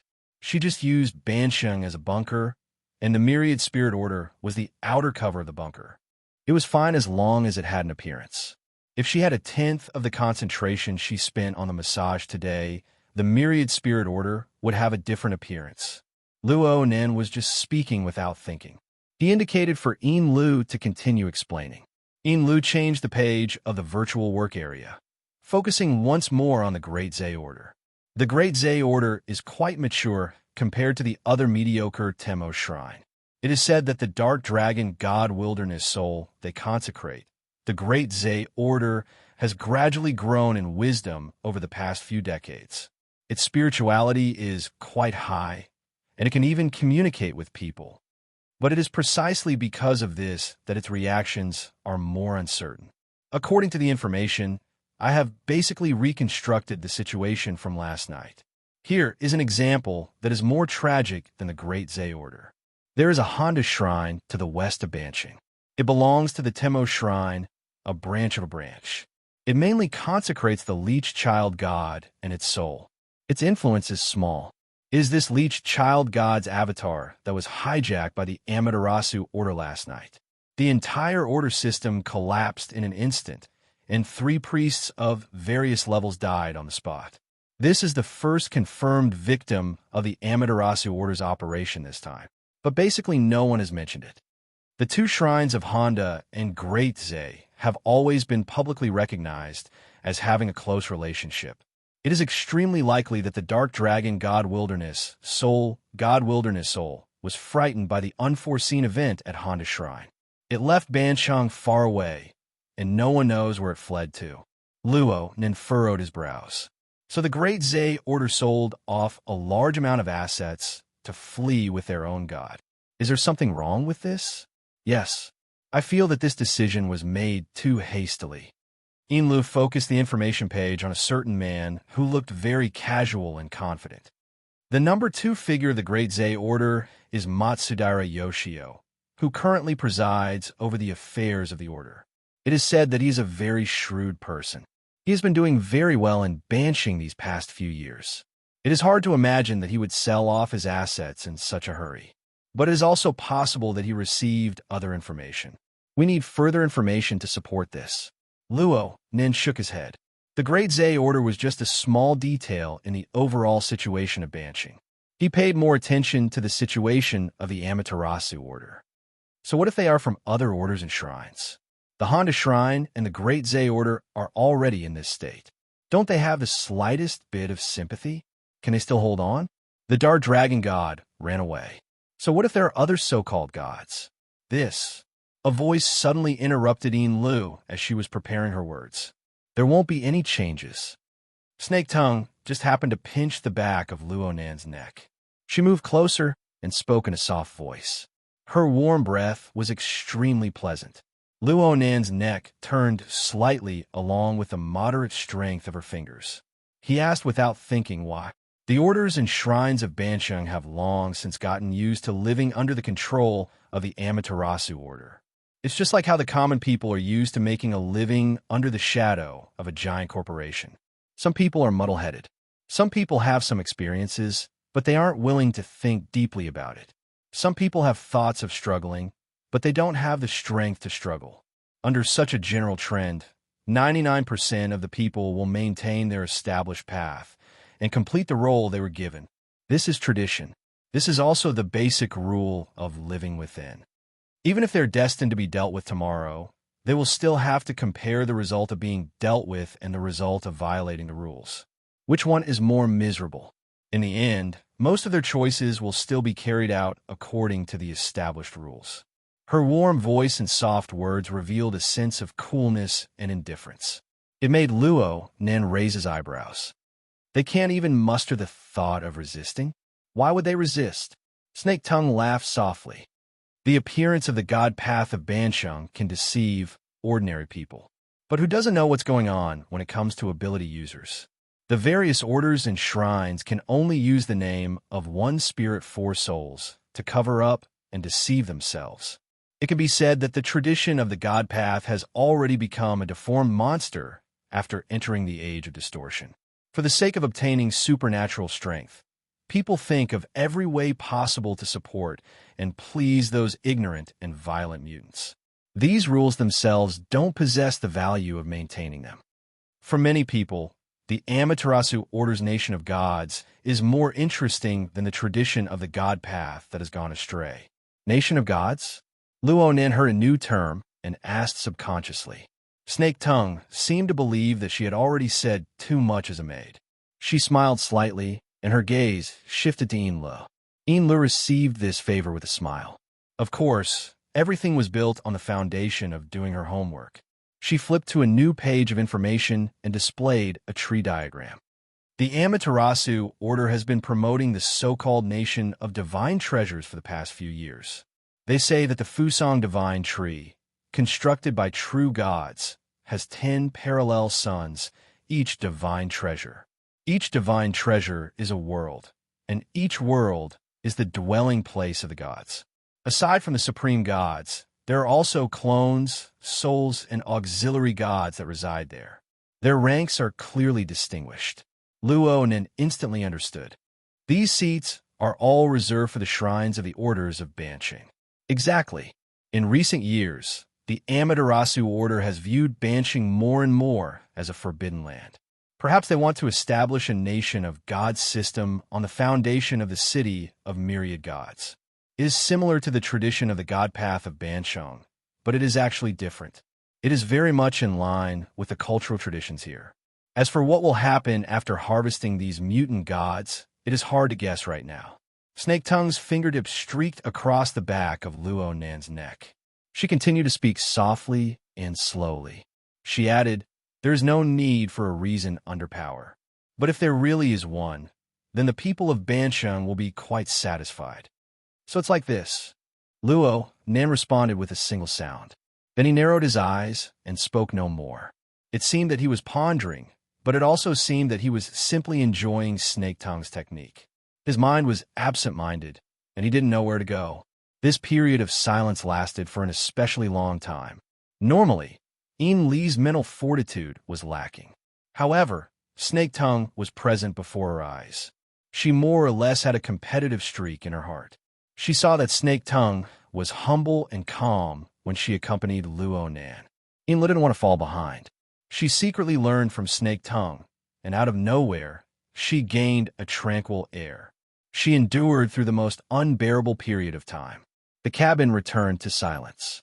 Only the soft sound of the ripples of the ship, traveling at low speeds, could be faintly heard.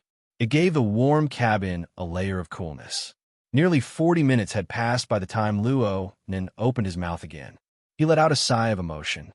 Banshing doesn't have the psychic wave network, but the overall structure of the mental domain is quite lively. Sure enough, each place has its own custom. Yin Li's somewhat stiff mind suddenly woke up. "Sir, are you referring to?"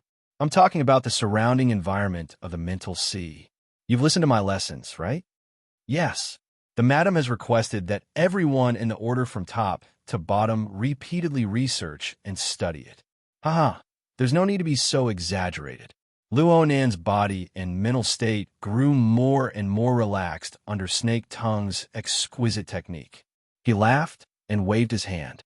"It's fine as long as you know a few words that I forcefully named. I'm talking about Bansheng. Normally, the mental sea is chaotic and orderly. As the cage bubbles are born and extinguished, there is a relatively clear trend. It gathers toward a few relatively solid existences.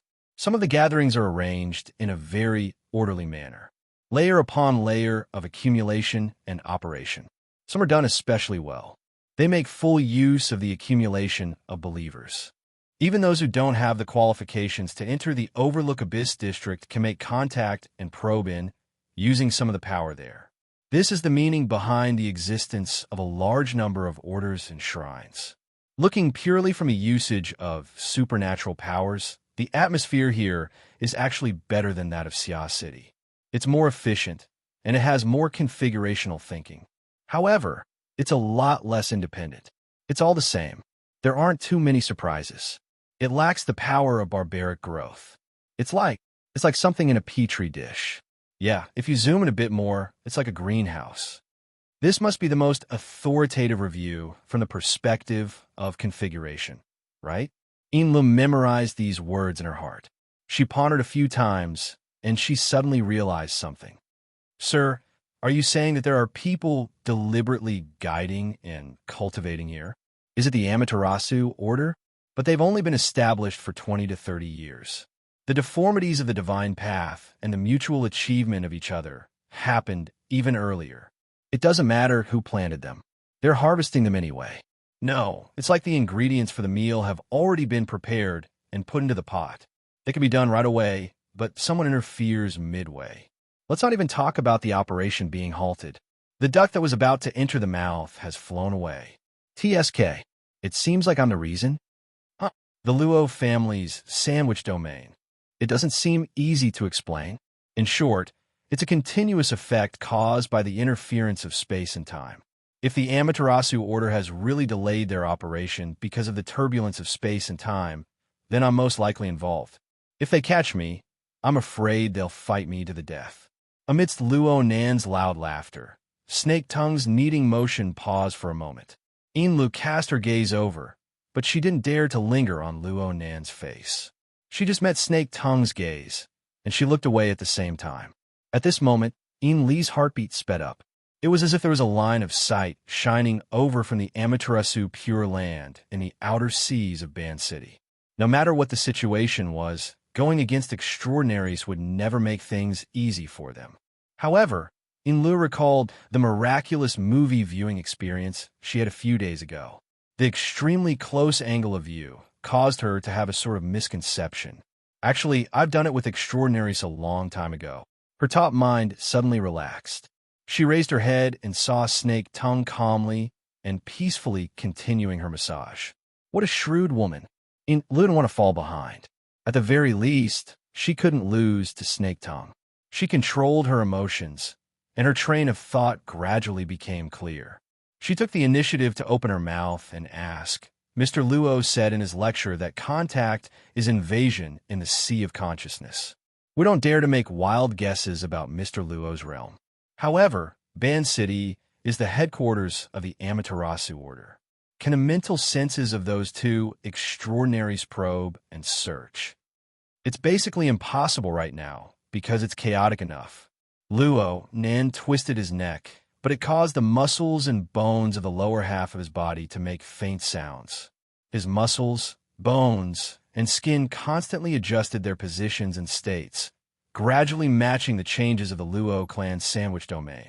Speaking of which, Snake Tongue's massage technique was truly brilliant.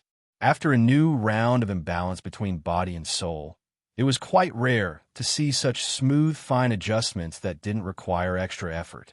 It was as if something that had always been missing had been filled up. A distorted link had been unraveled, even if it was only a temporary phenomenon. Soon, the chaos in the overall structure of the domain masked these changes. Luo Nan's sandwich domain was in a state of conflict and interference at all times.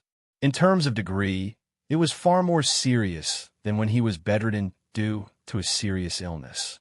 It was just that he already understood the technique of diverting disaster. Plus, his foundation was solid, and the expanded space of his domain was sufficiently vast. The layered laws were complex and flexible. Only then did he have the leeway to buffer the changes. He didn't dig himself in. Right now, it was quite difficult to completely straighten things out. He had to expend a great deal of energy to adjust dynamically from time to time. If someone from the outside came over, they would probably be taken into outer space by the chaotic structure of space and time. It was no wonder that the Amaterasu Order wanted to stop. The space-time environment of Ban City, the environment of the mental sea, and the environment of the Abyss region weren't obvious on the whole. But Luo Nen had messed up the details, causing the variables to increase dramatically.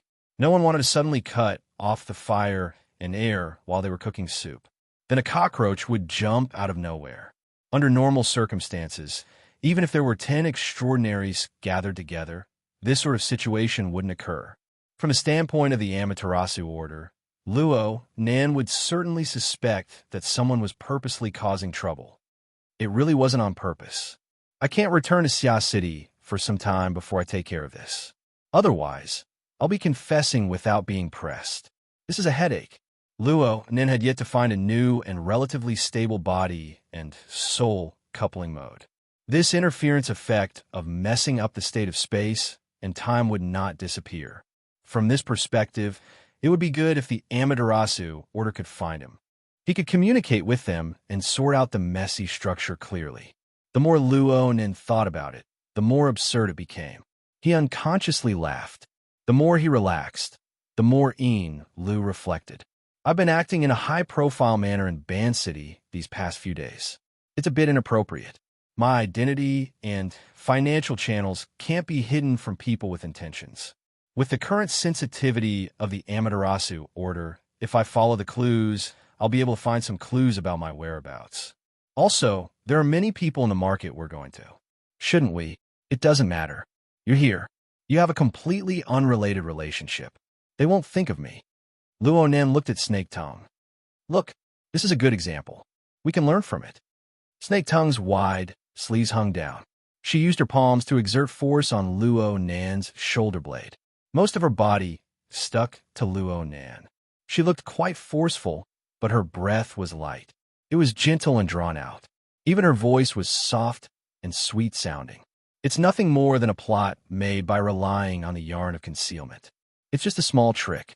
It can't enter your discerning eyes. But right now you need to deceive people. Why don't you take this object?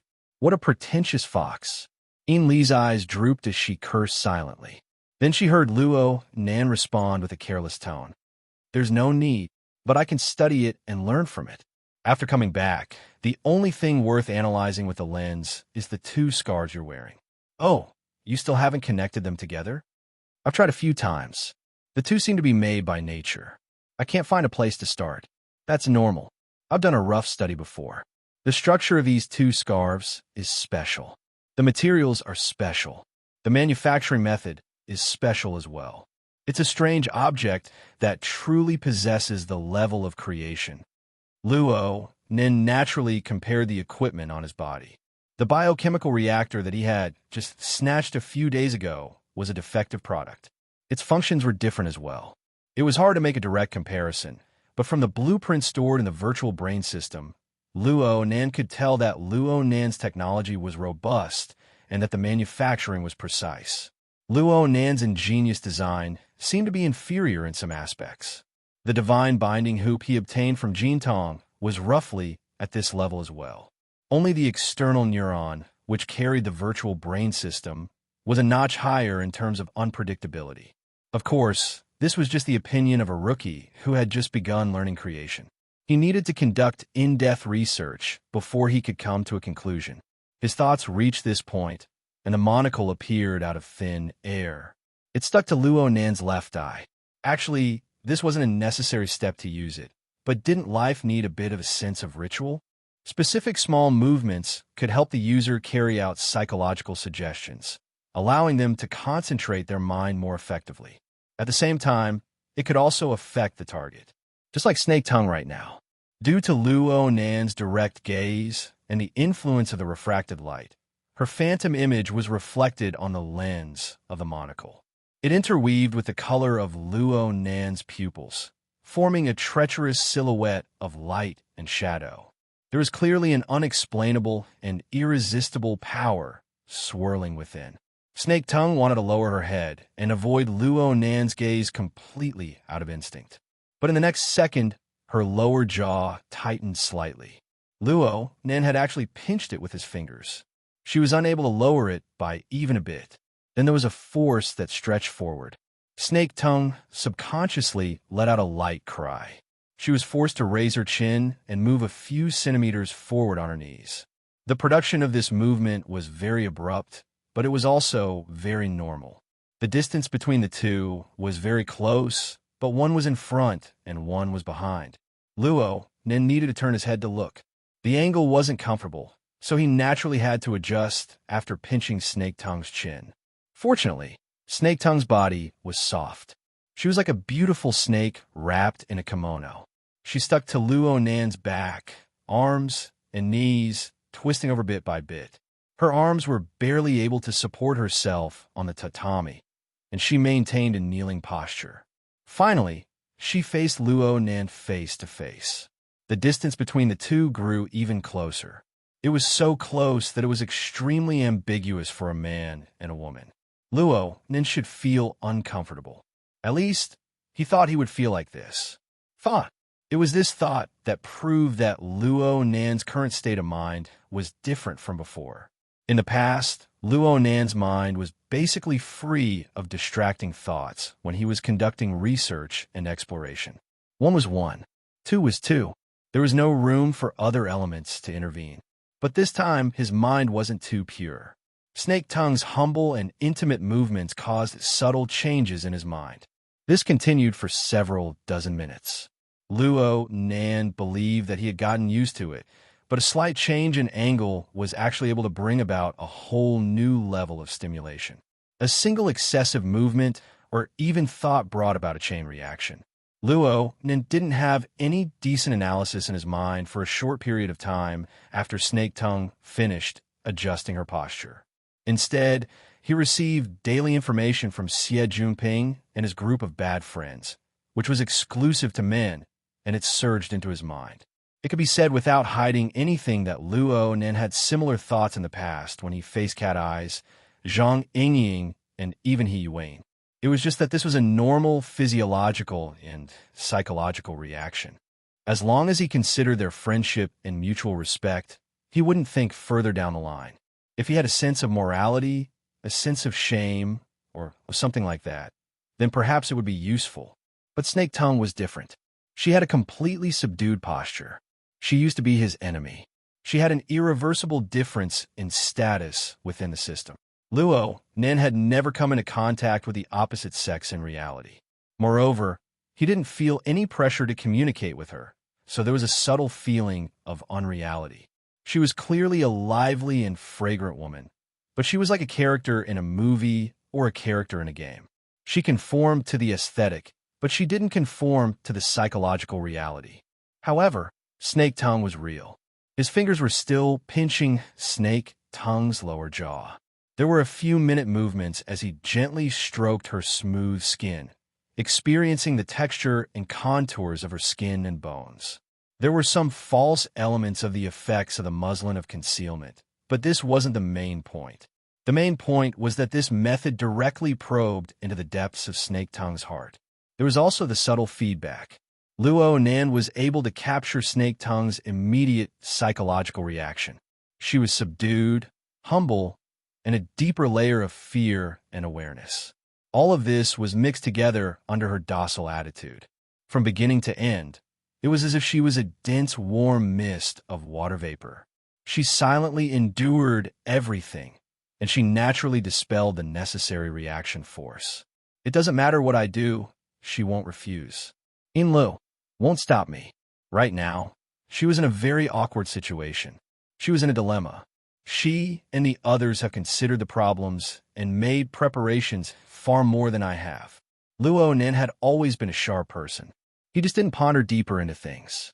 He didn't waste his thoughts and energy. But right now, there were some thoughts deep within his heart. They were like a primeval forest after a heavy rain. Plants and vines wildly grew and spread. Right now, Luo Nen didn't know what kind of expression he should display. The collapse of his mental barriers, combined with his shallow experience, allowed his face to maintain a tranquil or wooden state. He completely obliterated the uneasiness from his new experiences. His thoughts dominated everything as if it were a matter of course. Emotions and thoughts caused changes in the body. Perhaps it would be more accurate to reverse the cause and effect relationship. Luo Nen had the ability to sense the more detailed things within his body, but he no longer had the mind to delve into them. He just felt strange and a bit awkward, but he felt more comfortable, extremely comfortable. Whether it was the rise and fall of his blood energy or the circulation of his thoughts, everything was free and smooth. He really liked this state. Of course, he liked it a lot. Next, Luo Nan's finger was about to move down, but he had already let his fingertips streak across the tender flesh under Snake Tongue's lower jaw, moving down along her neck. Snake Tongue's lower jaw didn't have the strength to support it, but she still maintained her original posture. She didn't move at all, allowing her fragile and slender neck to be exposed. It was a posture that defied the instincts of living creatures. It was as if she was displaying an attitude of stretching out her neck to be slaughtered. However, her calm and gentle aura carried a devout awareness. It was just like this. It perfectly conformed to the positioning system of the format pyramid. It made all of Luo Nan's movements possess the righteousness and dignity of a monarch bestowed by God. Justice on the intrinsic plane and stimulation on the perceptual plane fused together. Luo Nan didn't have any reason to stop. Bang! The radiance suddenly flashed within his brain. It was as if friction brought forth wind, sweeping the surging emotions into a dark corner. The grayish-white radiance from the virtual brain's interface was relatively dim, but the information it brought possessed an overwhelming sense of existence. Luo Nan was stunned for a moment. The mast of reason reappeared amidst the tide of emotions and instincts in his mind. He rapidly outlined the complete outline of the boat of logic within his habitual thinking that had accumulated over the years. What did I do when I pinched Snake Tongue's lower jaw earlier? Analyze the gauze of concealment. Analyze it? He didn't do anything. On the other hand, in the virtual brain interface, another new element had appeared after the night-level internal colonization basic biochemical reactor. It wasn't the gauze of concealment. It was the gauze of concealment plus the gauze of silence. These two strange objects existed within Snake Tongue's body at the same time. It was said that they once belonged to one body. The virtual brain's interface clearly verified this point. The image of the two pieces of fine yarn in the virtual brain's interface was like two interweaving and coiling wisps of green smoke. They could fuse into a ball at any time, but upon closer inspection, no matter how much they interweaved and changed, they were still distinct and not the slightest bit chaotic. More importantly, the interface showed that the analysis progress had already crossed 15%. This was an astonishing speed. It was much faster than Jean Tong's psychic light seed. It seemed to be a level higher than the biochemical reactor.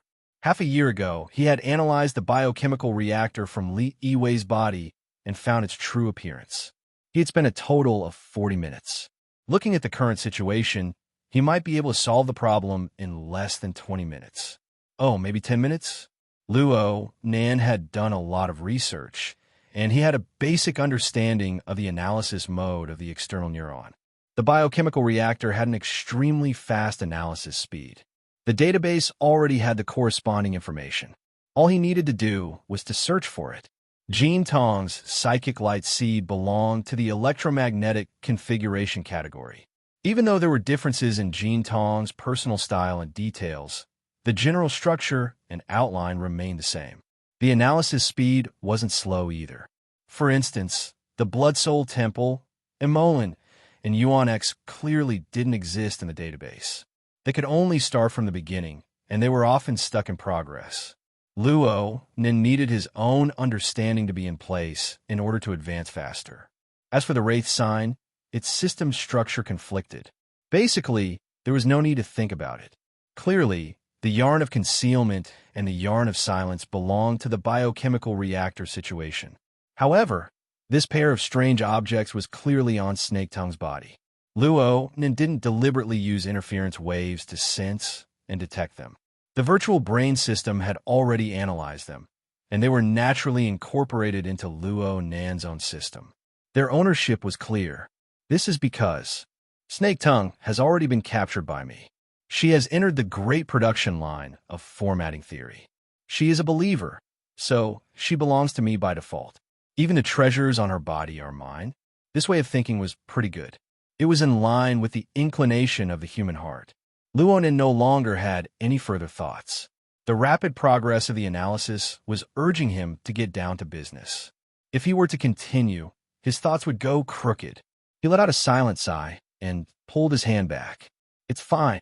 Snake Tongue finally revealed an astonished expression. Inlu, who was kneeling far away, was the same. The emotions in their hearts were much more complicated than their outward expressions. I can see it just by being here. Luo Nin gave a careless explanation. This explanation was nonsense, and the awkwardness that had disappeared all this time finally seeped out. He didn't really like this feeling. He let out a low cough and furrowed his brows. We need to do research today. We definitely won't be going to the market. Let's talk about it tomorrow. Yes. Inlu and Snake Tongue responded as one. Their tacit understanding was complete. But what should they do next? How should they spend the night? These two extremely scheming women were at a loss for a time. Luo Nin didn't have these worries because the virtual brain interface lit up with a red warning light at this moment. A pop-up window that had not appeared for a long time jumped out. Back when Luo Nin first came into contact with a virtual brain system, the continuous pop-up windows gave Luo Nin a certain psychological shadow. He deliberately changed the settings after he gained a basic understanding of the system. There was only one pop-up window right now, and it was just a string of flowing information. It was the language of a mysterious and unknown civilization. These words had already become the core of Luo Nan's formatting theory system. The general meaning of these words was already clear. Target architecture analysis complete. Corresponding data exists in the database. Establishing file index. Heaven Abyss code ********. Heaven Stairway level 4. Specialized spirit core production for lamination interference. Designer. Name, XX. Internal information. Not public. Chapter 805. TSK, it was true. The muslin of concealment and the muslin of silence were both products of a mysterious civilization. They were of the same origin as the divine binding hoop. However, the shape was more or less outside of Luo Nan's expectations. This sort of fabric-type object could be considered a spirit core. Though Luo Nan could borrow the marvelous power of the secret glyph to make wild guesses, his foundation was lacking in the end. He really could not understand the series of coding rules and characters on it. However, he could faintly understand the meaning of the name of the designer and the person who named it. According to the concepts of Earth, the first character roughly had the meaning of pillar or pillar. The second character felt like it had the meaning of seclusion or a house. How did he translate it? Liang. Liangyin? Beam house. Liang Lu? That's it. It was more pleasing to the eye to translate it to Liang Lu. Luo Nan felt a sense of accomplishment as a translator, but this feeling soon vanished like smoke in a puff of smoke. It didn't matter what he translated this person's name into, and it didn't matter who Liang Lu was. The rapid analysis progress suddenly came to a halt when this piece of information appeared. The index had been established, and the direction was very clear. However, the corresponding information could not be opened at all. Luonan obviously noticed the words non-public, but he didn't think much of it in the beginning. After all, the external neuron was in his hands. What did it matter if it was internal or not? It looked like the situation was not simple at all. The progress stopped for approximately half a minute. Probably because the internal logic had taken a detour, a new round of information finally appeared in the window. Warning: search content exceeds basic database access. The system has automatically initiated access detection procedures. Luo Nan's eyelids twitched twice. He captured the words access, detection, and so on. He instinctively had a bad premonition. He subconsciously consoled himself. The more restricted the information was, the more precious it should be, right? The virtual brain system followed the established settings strictly, conducting core configuration nature detection. Core configuration fusion type replacement process detected. Temporary ownership change completed. Access detection complete. Holder's current access. Ownership temporary. Knowledge search. Expert level pending detection. Resource transfer. Sergeant rank pending detection. Heaven Abyss network. None, not connected. Warning: holder's access is insufficient. Index has been erased. The corresponding information has entered special protection procedures. Hey, Luonan blurted out, attracting the attention of Snake Tongue and Yin Lu. But he did not know it all. He simply pressed the virtual brain system with his telepathic thoughts. But after a round of operations, not just progress, even the information about Liang Lu in the pop-up window and the images of the Veil of Stealth and the Veil of Silence that he had mostly parsed were wiped clean. It was as if nothing had happened. What the hell is temporary? Luo Nan laughed in anger. It had been more than half a year since Luo Nan obtained the external neuron. Only today did Luo Nan realize that he was just a temporary holder. What if he met the real owner one day? Would he be able to break out of his head and return it to its rightful owner with a wave of his hand? Luo Zhongheng, my dear father, this is the present you gave your son for his birthday? But Luo Nan's smile was real. The external neuron was not impressive, and so was the virtual brain system. However, it was exactly because they were impressive that they appeared too profound and mysterious. The knowledge contained in it seemed like he would never be able to finish studying it in his lifetime. Luo Nan worked extremely hard, but even though he swallowed and digested the information inside in large gulps, the water level didn't seem to drop at all. He was still unable to find traces that belonged exclusively to his parents and grandfather. And now, the sudden restriction had caused him some trouble, but it also indicated a certain trend. Luo Nan touched the core portion of the external neuron. He had inadvertently touched upon clues and directions. How about I do it all over again? Luo Nan's thoughts wandered through the virtual brain's interface, which had already been cleaned by the Special Protection Program. He absolutely didn't mind doing a few more rounds of testing. In this sort of situation, let alone a few rounds, he would be happy to go through a few hundred rounds. The external neuron was more direct than he imagined.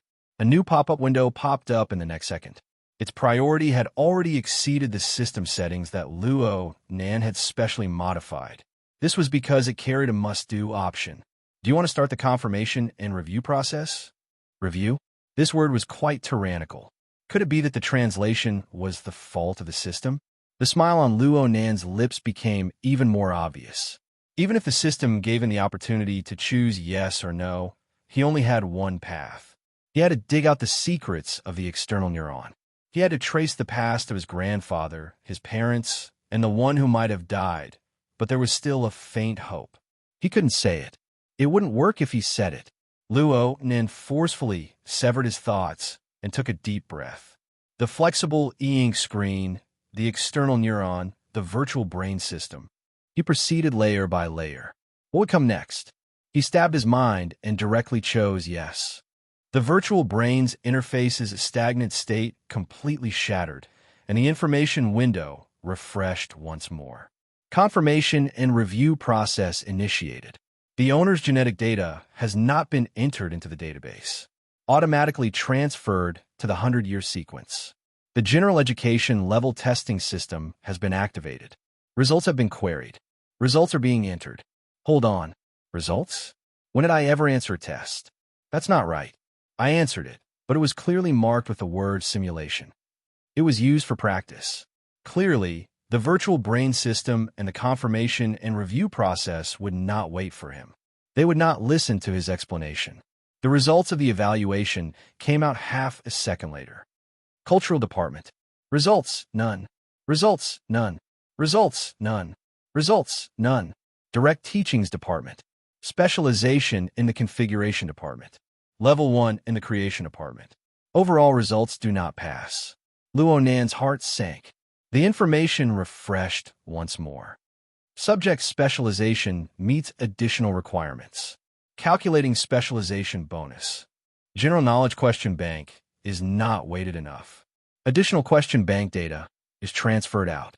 Specialization direction is being evaluated. Determining the direction of space-time configuration.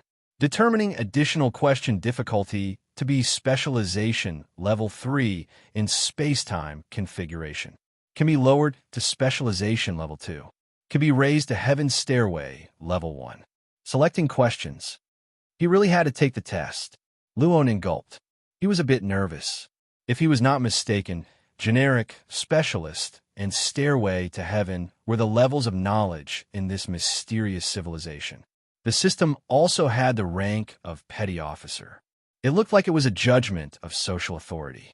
It was similar to the SCA of Earth. It was not easy to make wild guesses about the mysterious civilization's method of judgment. But on the SCA's side, once one's authority level was set, one would need to spend a large amount of money to obtain victory through pure capital and power. Otherwise, one could only accumulate credit and contributions bit by bit. One step behind, and one step behind, one step behind. Warning: no corresponding questions have been found in the local question bank. Automatically linked to the Heaven Abyss Mirror System. Link to relay signal. Signal not linked. Signal already linked. Link broken. Warning: link signal strength is extremely weak. Unable to link. Confirmation of authority review procedure failed. Bang! Luo Nan's fist smashed down, directly smashing the tatami into pieces. Snake Tongue and Yin Lu were both stupefied on the spot. Luo Nan's previous shouting and laughing was already very strange. Now his anger was completely without reason. Yin Lu wanted to ask, but at this time, the monocle floating in front of Luo Nan's left eye seemed to have a problem. Fine cracks blossomed on it, looking as if it could shatter at any moment. From Yin Li's angle, it was as if she could see the callous vertical pupils of a viper. They were filled with a dense feeling of inhumanity. Her courage to speak was completely drained in an instant. Whether it was Yin Lu or Snake Tongue, They both lowered their eyes and bent their backs. They just stared at the tatami beneath them like statues. So they didn't see the subtle change in Luo Nan's gloomy face behind the cracked monocle. Luo Nan felt the lens heat up slightly. The element that stimulated it was unexpectedly very far away. It was far behind the barriers of space and time, in the space of the tree hole of the mist maze where the lens was located. Right there, the torrents of information from every corner of the maze were still as chaotic and violent as ever. However, as the lens at the center of the tree hole, the screening efficiency of all the information had been significantly accelerated, and the corresponding consumption had been significantly increased to the point that the space-time of Earth was affected. It seemed that some sort of clue had been exposed. Luo Nan reached out to touch the lens. The already extremely frail structure really couldn't hold on any longer. It shattered in an instant, transforming into faint water vapor that dissipated into nothingness. Luo Nan didn't care about this. His attention was divided into two. One returned to the space of the tree hole, and the other stayed within the virtual brain system. Then he saw the virtual brain system's information window undergo a new round of refreshing. It repeated the previous steps. Confirmation of authority review procedure initiated. Connection to Heaven Abyss Mirror System. Connection to relay signal. Signal not connected. Relay signal? How could there be such a coincidence? Luo Nan thought about the origins of the external neuron. It was actively connecting to this signal. There was certainly a close connection between this signal and the chaotic information flow of the mist maze. Luo Nan suddenly stood up. Such a large movement caused Snake Tongue and Yin Lu to raise their heads to look at him. Luo Nan wasn't in the mood to pay attention to them. He turned around and walked toward the master bedroom. Luo Nan's mind had already turned in many circles in the time it took him to take 2 steps. He seemed to recall that there were settings for functions like receiving signals and network links. Found it. Luo Nan soon found the specific settings related to signal links in the virtual brain system. He brought up a detailed visualization window. The details of the signal strength were clearly displayed on the interface that he didn't quite understand. He didn't understand the specific professional units of measurement, but the thermometer style bar graph, the hierarchical nodes, and the corresponding color configurations were things that even a fool could understand. The black area at the bottom, as well as the adjacent red area, clearly meant that there was no signal and weak signal. The pointer that represented the signal strength swayed between these 2 regions. There were no signs of it increasing. There were too many interference factors in Earth space and time. He had to go back. The sound of scraping would ring out. The bamboo lattice sliding door of the master bedroom sensed his arrival and automatically opened.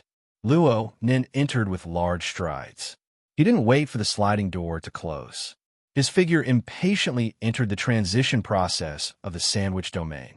He disappeared like a bubble before Snake Tongue and Yin Li's eyes. The sliding door closed. 5 or 6 seconds passed before Yin Lu finally spat out the breath she had been holding back in her throat. She unconsciously laughed a bit. This could be considered self-regulation. Finally. The yacht is fine. Okay. These words weren't funny at all. Luo Nan passed through the sandwich domain and directly jumped into the tree hole space of the mist maze. The noises belonging to the material world disappeared the moment he entered. The sounds of wind, water, breathing, and the low hum of the yacht's motors were all erased. However, this place wasn't quiet. On a certain level, this place was noisier and more chaotic. 99% of the torrent of information that came from the depths of the mist maze didn't have any rules to speak of. It just poured in like a swarm of bees. Humans were essentially creatures of experience. They relied on experience to generate imagination and construct basic cognitive logic. It was fine to completely ignore the information that couldn't be incorporated into the scope of experience, but one had to forcefully sort it out and deal with it for a long period of time. It was absolutely not like what Luo Nan had told Rue one before. It was forever overflowing with interest. Coolness, calmness, and patience were the most basic requirements when working in the tree hole. Therefore, Luo Nan forcefully endured the impatience in his heart. He circled around the central lens body within a narrow space and slowly walked 2 laps. He took a few deep breaths in between to adjust his state. 2 minutes later, he repositioned himself to the information window of the virtual brain system. Then he saw that the indicator of signal strength had slightly increased compared to the one on the yacht. A slight increase. The number of times it probed into the black area had clearly decreased, but it still floated in the red area most of the time. In other words, the signal was still in a weak state. Also, the system had a pop-up window asking if he wanted to abort the connection, probably because the connection had failed too many times. Luckily, Luonen had already prepared his heart. Although he was a bit disappointed, he still decisively refused. "Keep calm. The situation is improving," Luonen said to himself. There were 2 aspects to consider this matter. Currently, the signal link between the tree hole and the external neuron didn't form a large increase. But what about the other way around? What effect would the signal link have on the tree hole? Luonen projected his thoughts onto the lens. The lens received interference from soul strength, and it gradually changed shape and color from a transparent crystalline state to form a nebula-like structure. A portion of the so-called nebula was a reflection of true information. But there was also a considerable portion that reflected Luonen's processing and understanding of the collected information. In Luonen's mind, the mist maze was divided into 2 layers. One layer was inside. The other layer was outside. The outer layer was the shattered space where Luonen and Gongqi had moved and fought. 1,000,000,000,000 domain fragments floated within, forming a berserk, hazy, and immeasurable sandstorm. The sandstorm no longer possessed the ability to construct rules. With Luonen's abilities, he could arrange and assemble them in a relatively easy manner. If Luonen could do it, then the enormous gravitational law of the local space-time of the Earth could be done as well. And so, a portion of the outer layer was constructed into the cloud world.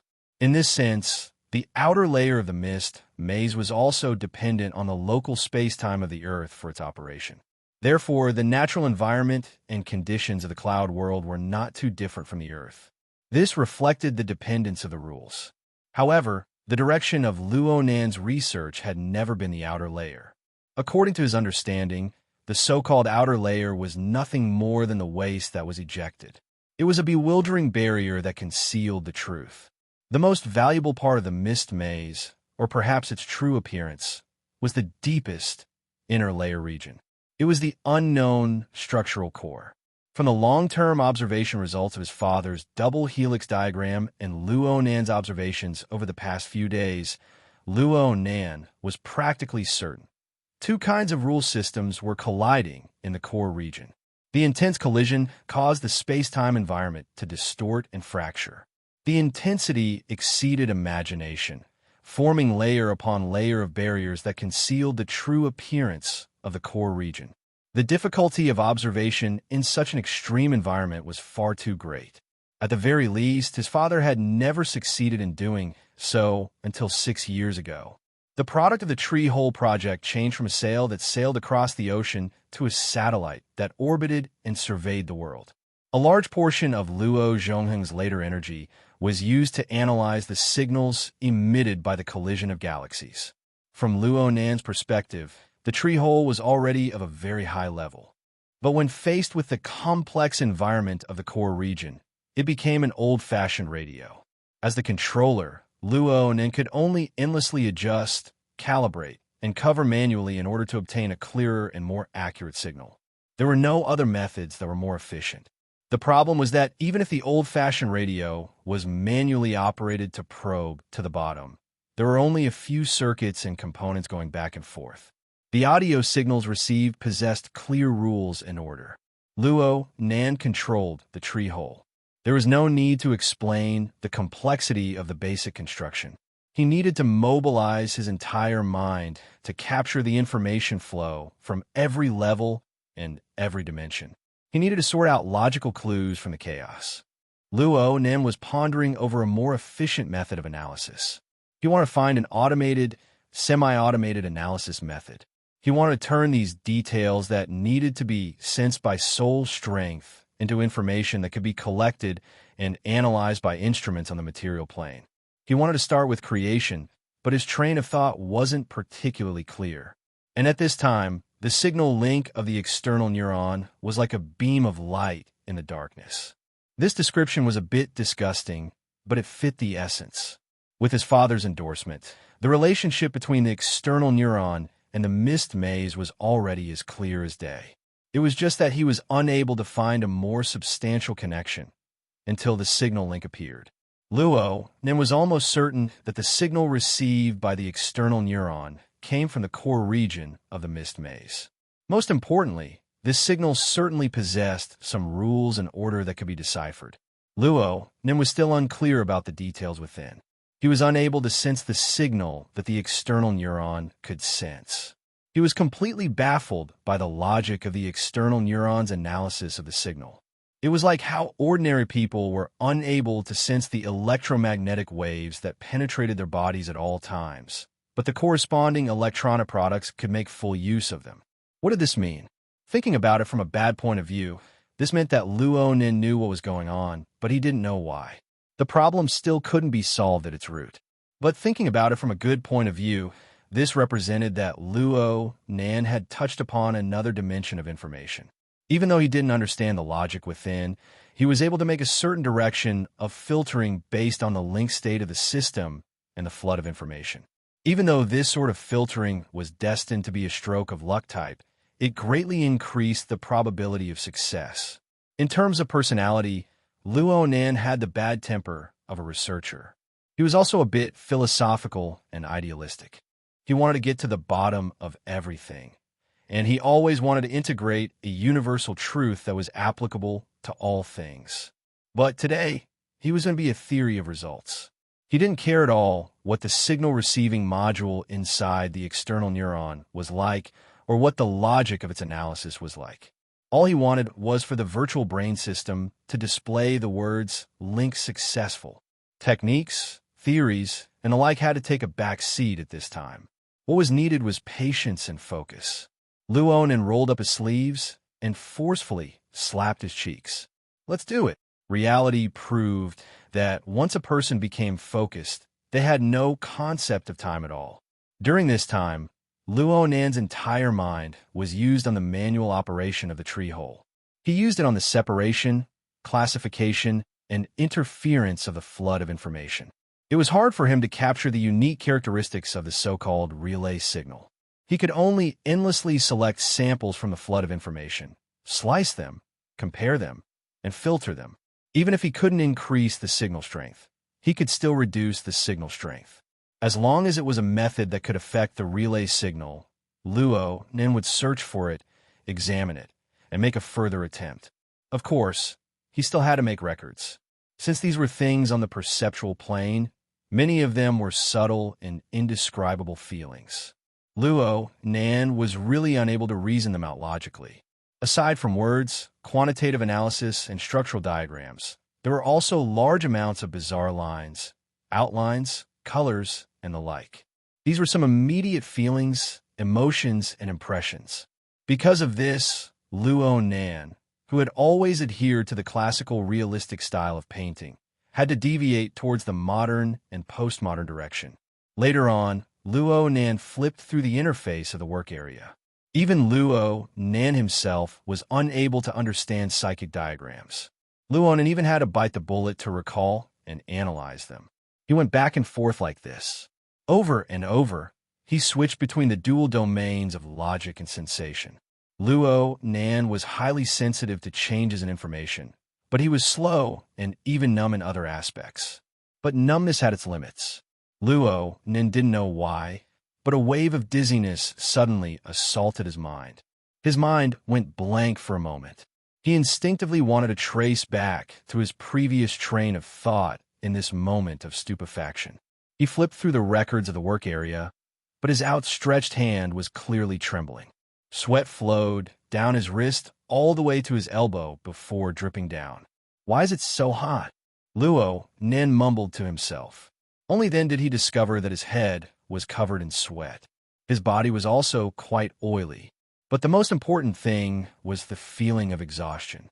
The feeling of exhaustion from both the mental and the fleshly body was rapidly becoming clear. This was not a good sign. For someone like Luo Nan, who had the hidden danger of an imbalance between body and soul, exhaustion posed a greater threat than direct injury. Just like this feeling of stuffiness, there seemed to be an enormous source of heat in the surroundings of the tree hole right now. The radiated heat was endlessly increasing, but Luo Nan could sense that the material plane had not truly heated up. It was more like a psychological effect. This omen was not too good. It was like he was both mentally and physically exhausted. The structure of his body and soul was unstable, bringing about hallucinations and triggering a reaction from his body. Luo Nan shook his head and slowed down the rhythm of his thoughts. But he still could not help but look at the signal interface of the virtual brain system. The intensity needle was still floating in the red range. Even though it was far from black, it was still a certain distance away from the higher level of light orange. Oh, Luo Nan sighed. As for the Windows new message, the signal has been connected. The verification procedure has been initiated. The Heaven Abyss Mirror System is awakening. Huh? Luo Nan's thoughts came to a standstill in this instant. A thousandth of a second later, a cry of He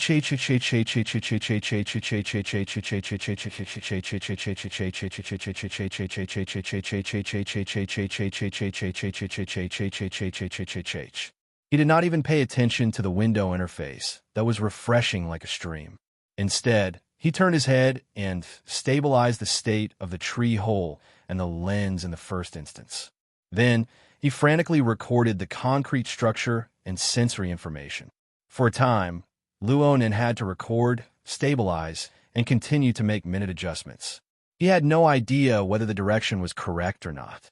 He was simply like a clown blindfolded, riding a wheelbarrow and throwing knives. He was flustered and nearly vomiting blood. But a few seconds later, reality proved that his reaction was correct. The intensity of the signal continued to fluctuate in the red range. It did not change for the better, nor did it change for the worse. Of course, the link was unstable. It broke more than once in the middle. Luckily, Luo Nan was able to capture some basic data in that instant. He even had the feeling of unspeakable realm. He gritted his teeth and made adjustments, barely managing to maintain the frequency. After a series of operations, the signal link finally maintained a stable state for a long period of time. About 2 minutes? It was only now that Luo Nan, who was on the verge of collapse, had the chance to look at the refreshed window information. Perhaps he had really set foot into the deep contents of the external neuron. The window swept through the information stream. There were large amounts of technical words that he did not quite understand. There were some special nouns that he could vaguely understand under the translation of his secret glyph, but he was unable to find the corresponding description no matter how hard he tried. Luckily, there were still some relatively friendly characters mixed in. The Heavenly Abyss Mirror System has partially awakened, preparing for the verification of authority. The signal link strength is insufficient. There is a risk of interruption in the interactive test. Warning: once the interactive test is interrupted, the verification of authority will fail. A second test cannot be conducted within XX time unit. It is recommended to increase the signal or choose to download it locally and enter offline test mode. Do you want to proceed with the offline test? Oh, how considerate. It seemed that the person who established the verification program had also considered the various possibilities of the signal condition. The interactive test was definitely not an option. The current signal strength was unable to give one any confidence. The misty labyrinth was fundamentally a turbulent environment. With the current signal strength, it would be far too easy to fall. Then, he would choose to download it locally. Warning: according to the verification program, the difficulty of the offline test will rise by 1 level. Luo Nan slapped his forehead, but he chose yes without the slightest hesitation. From his perspective, this was the only answer. Soon, a progress bar appeared on the virtual brain interface. There was nothing new about it, but Luo Nan was perfectly satisfied as long as it could persevere. Looking at the progress bar, the speed didn't seem to be slow. After observing for approximately 5 minutes, it seemed to be crawling at a rate of 1%. Before this thought could be completed, the signal was cut off once more. Luo Nan spat out a mouthful of saliva when he said, "Fuck." But no matter how restless he was, he could not be the slightest bit messy with the utilization and analysis of his power on the mental plane. Sweat dripped into his eyes, but he could not be bothered to wipe it away. Luckily, the signal strength was restored to an acceptable degree after a series of operations. The link was re-established, and the progress bar was already completed. It seemed that there were no losses. It looked like the basic connection function was still there. Luo Nin really was about to collapse.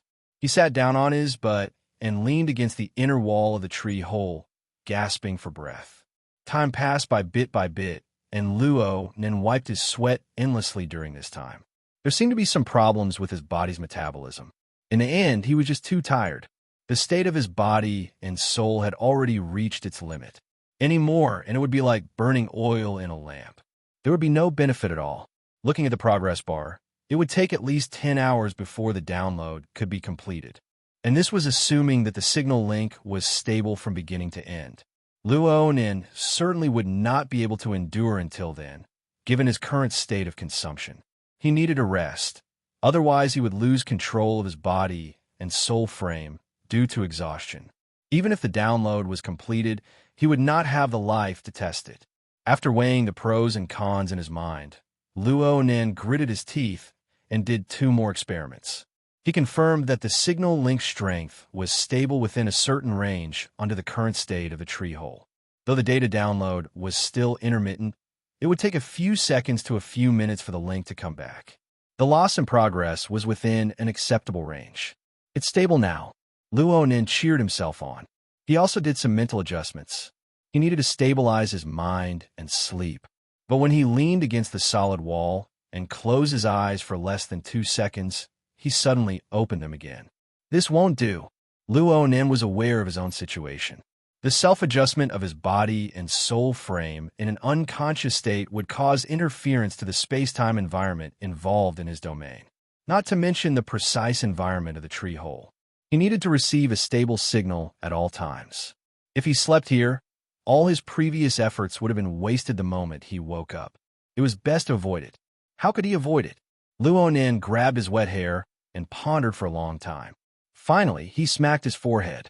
When he raised his hand again, his fingertips were clearly pinched with a fine and brilliant spark of electricity. He took out the external neuron and carefully placed this inconceivable, strange object by the side of the lens, causing it to float naturally. Luo Nin cherished this strange object greatly ever since he obtained it.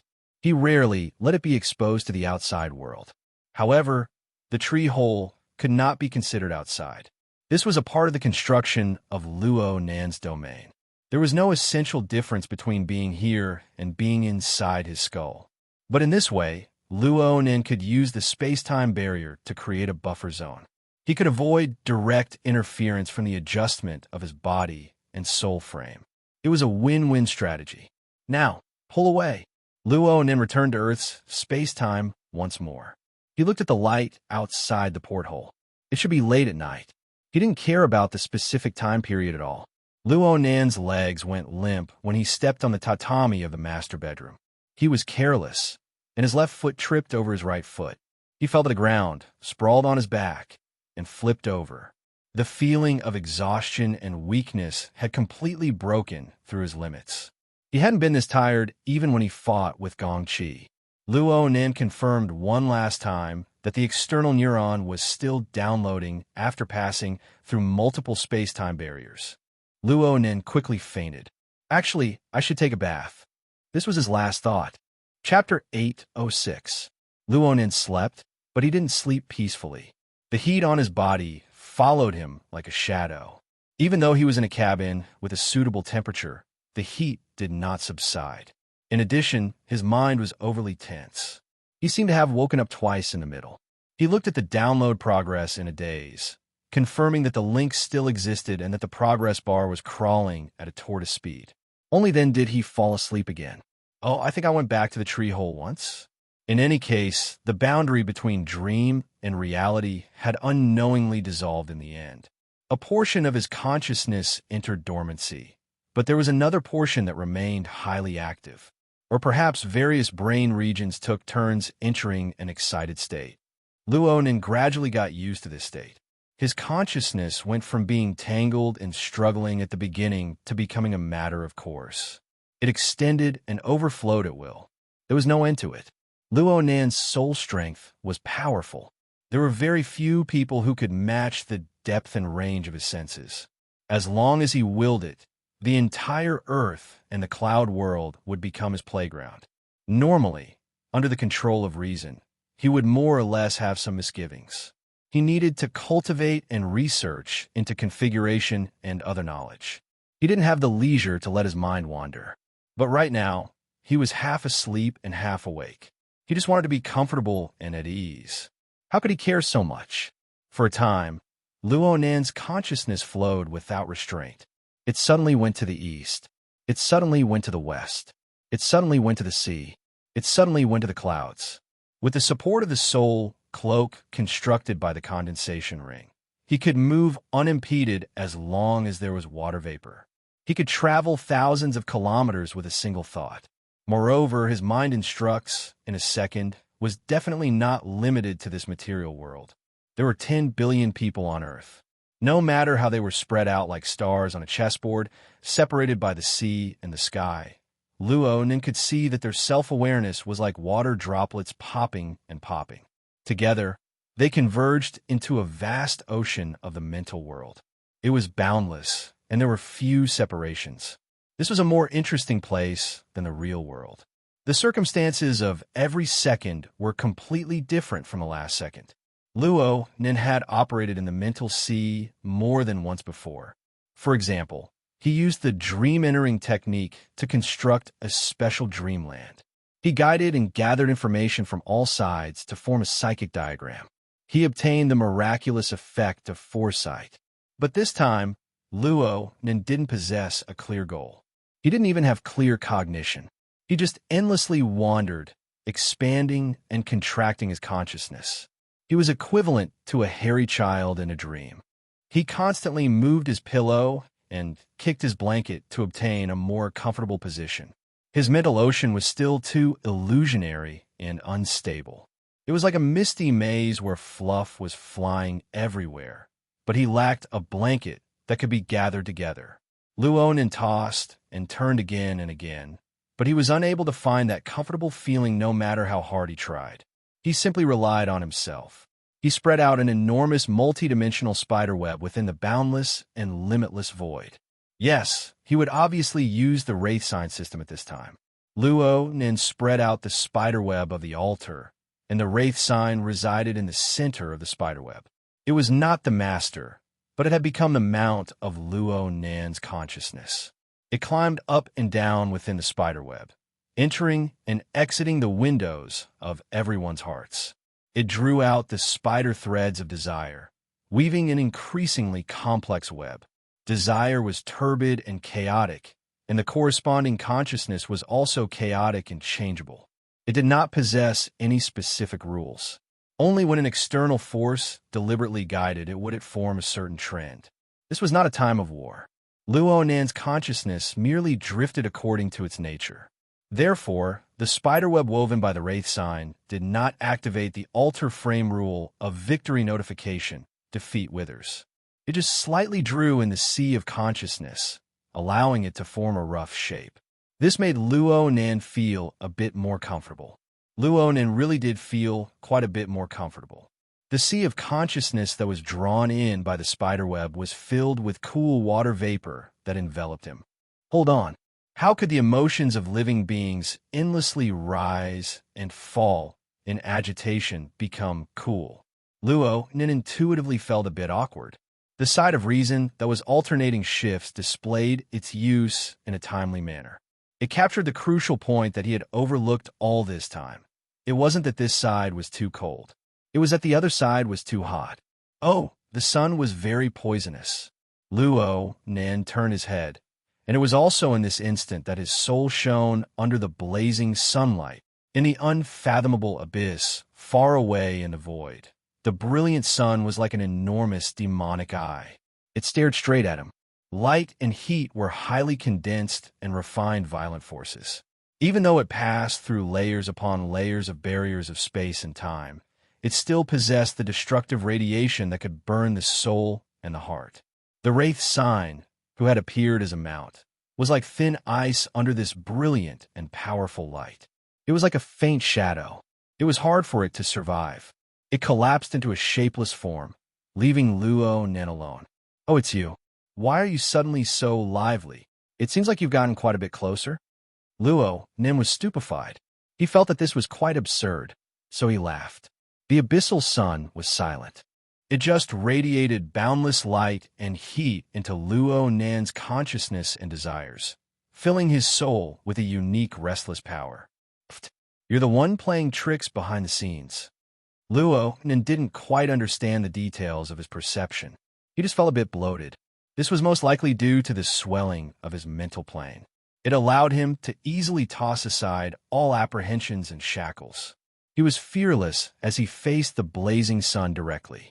He didn't just confront it. He even wanted to trace it backwards and see where the foundation of this demonic sun lay. This thought stirred in Luo Nan's mind. Then, his mind really did trace the brilliant light. It extended all the way to the distant void. It was unbelievably smooth. Oh, he seemed to have forgotten something. In any case, Luo Nan had a feeling that he and the abyssal sun had formed some sort of resonance. This was a power of internal connection. It was like the gravitational pull of the material universe. It penetrated the endless walls of the void and acted upon each other. Why? Walala. Walala. A familiar sound lingered in the surroundings. This was a listening question, and it was also a free-point question. The image of the heavily chained crow appeared in the depths of Luo Nan's consciousness in the first instant. The chain seemed to be forged from some unknown metal. It was the origin of Luo Nan's extraordinary power. It was the initial construction of formatting theory. It was also the materialization of the concept of "my heart's a prison." It was this materialization of extraordinary power that created something out of nothing. It subdued the Wraith sign with some sort of innate restraining power, giving Luo Nan the source of power to increase his power beyond the norm. And now, it transmitted this innate restraining power to the abyssal sun behind the layers of void. At least that was what it felt like. Also, Luo Nan himself had brought it over. His consciousness followed the extension of the heavily chained crow, rapidly approaching the abyssal sun. It felt like he was rapidly descending down a zip line.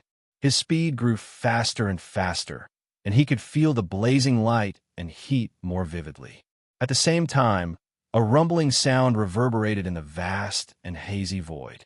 It grew clearer and clearer, louder and louder, and grander. It was absolutely not an effect that could be formed by a single chain. Luo Nan's consciousness was in a state of unconsciousness. It was quite difficult for him to deal with the changes in speed, temperature, sound intensity, and other levels of information. In the end, he even felt dizzy. His consciousness went blank for a moment. By the time he connected the chains of consciousness, he had already entered an inconceivable world. The reason why it was a world was because it was big. It was indescribably huge and deep. The most dazzling thing within was undoubtedly the abyssal sun. It rolled, expanded, and shrunk.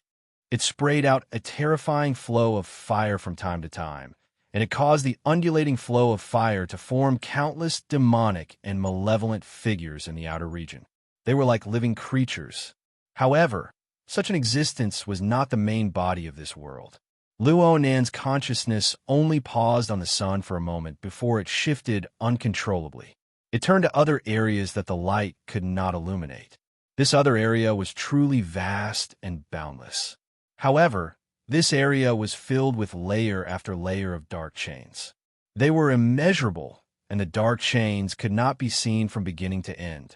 They weaved and crisscrossed, moving back and forth, interlocking with each other.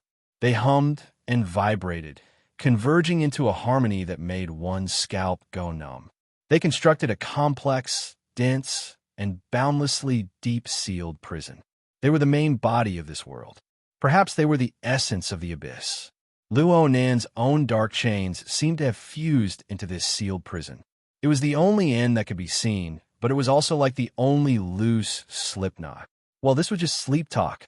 Luo Nan was probably awake now, but it was more like a dream than any other time. His consciousness merely wandered at the edge of the abyssal world. He was ignorant and shocked.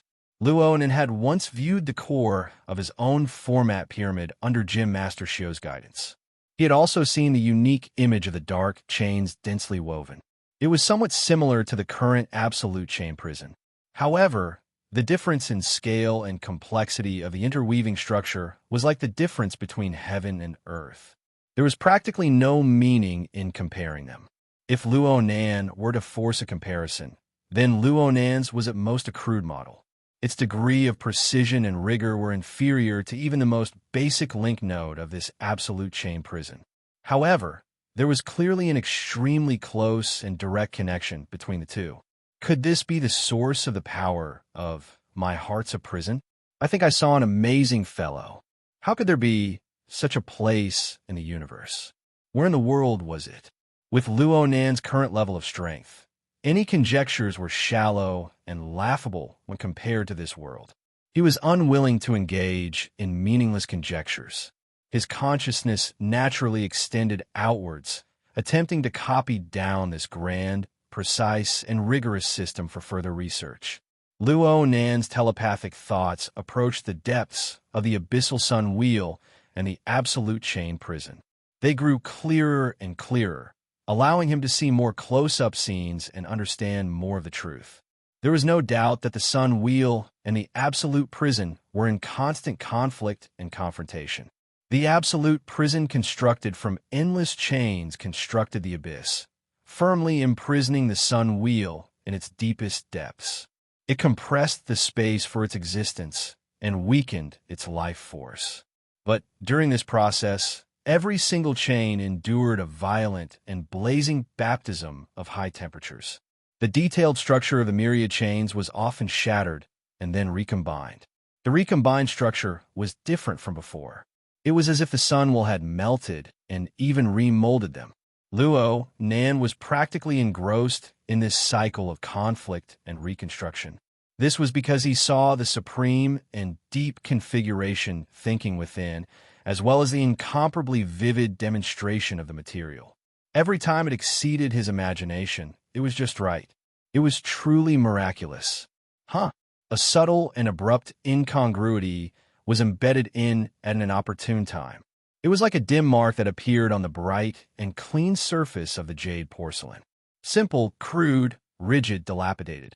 Luo Nan came up with 7 or 8 similar adjectives in an instant. But the most direct noun that followed nearly choked him. It was a spaceship. A spaceship parked at the edge of the abyss world. It looked as if it could collapse at any moment. It looked quite familiar. This was the basic information Luo Nan grasped in a short amount of time. He wanted to capture even more details, but when his telepathic thoughts crossed a certain boundary, his eyes suddenly blurred. Emptiness and turbidity. Colorful light flew chaotically. There was also an enormous tension and repulsion that accompanied the chaos. It nearly burst the structure of his consciousness. What configuration demonstration? What docked spaceship? Everything was destroyed. The vague feeling of forgetfulness that had always been at the bottom of Luo Nan's heart was flipped over at this moment. It brought back memories that had settled at the bottom of his heart. It was the experience of looking directly at the abyssal sun last time. It was the time when the light of polar domain was created in a few months. The terrifying storm that originated from the abyssal sun crushed through the distant space-time. If it weren't for the sealing power of the Dark Chains Dam, Luo Nan would have probably turned to ash within the raging flames of his emotions and desires. Even so, it was just a distant glance. Now, he was actually this close. I'm greedy. Luo Nan suddenly came to a realization. Everything he saw just now was perhaps just a certain point in the abyss world. Perhaps the opposing forces had reached a balance, a seemingly calm illusion. Right now, the illusion was shattered. The balance was broken. Everything entered a set state of violent distortion. Just how many details did he see just now? Just how much information was gushing out from those details in an explosive fashion? The magnificent scenery transformed into a dazzling and fatal shock wave in the blink of an eye. The structure of space-time was like a tattered rag sheet. Countless layers of twists and turns folded over each other. This warped power was released to even further space, to even more dimensions.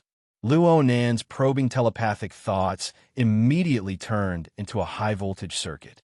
An indescribably enormous attack struck back like lightning, piercing through the frame of his body and soul.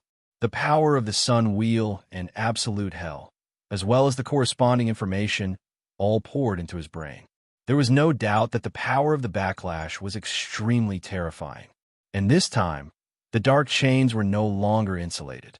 The only thing worth rejoicing about was that the power of the backlash pushed forward in a crushing fashion within the frame of Luo Nan's body and soul. The first thing it came into contact with was Luo Nan's mental plane. The power of the backlash was very terrifying, but the depth and breadth of this area was quite praiseworthy. It was like a meteor falling from the heavens. Below it was a vast ocean of icebergs, desolate and uninhabited. No matter how terrifying the impact and the killing power were, a large buffer and sedimentation would appear here. Of course, there would still be killing power when it overflowed. But there was another vast buffer zone outside the vast ocean of icebergs formed by Luo Nan's God Wheel. This was the sea of consciousness that Luo Nan's altar had gathered together. The emotions and thoughts of billions of living beings from all over the world were gathered within the sea of consciousness that was gathered by the spiderweb. They weren't good at anything else, but their enormous numbers and loose structure were like an enormous fluffy sponge. The powerful and surging power of the backlash and the corresponding flood of information were absorbed and digested layer by layer. Luo Nan was able to sense the dual power that came from the abyss world flowing within the spiderweb. It flowed over every node. It flowed over the living beings that were entangled on every knot of the web. The miraculous thing was that the altar's spider web, which was the supporting structure, directly withstood the attack. It didn't feel too much pressure. Instead, it went deeper and deeper as the power of the backlash deepened. The web was woven into the complex minds of billions of people, becoming even more dense and strict. Was it a misconception? It was like a wave of nutrients had been injected in. That was right. The structure of the altar's spider web originated from two forces. The first was the Wraith sign. It could already be confirmed that it originated from the projection of the abyssal sun wheel. The second was the framework of the altar.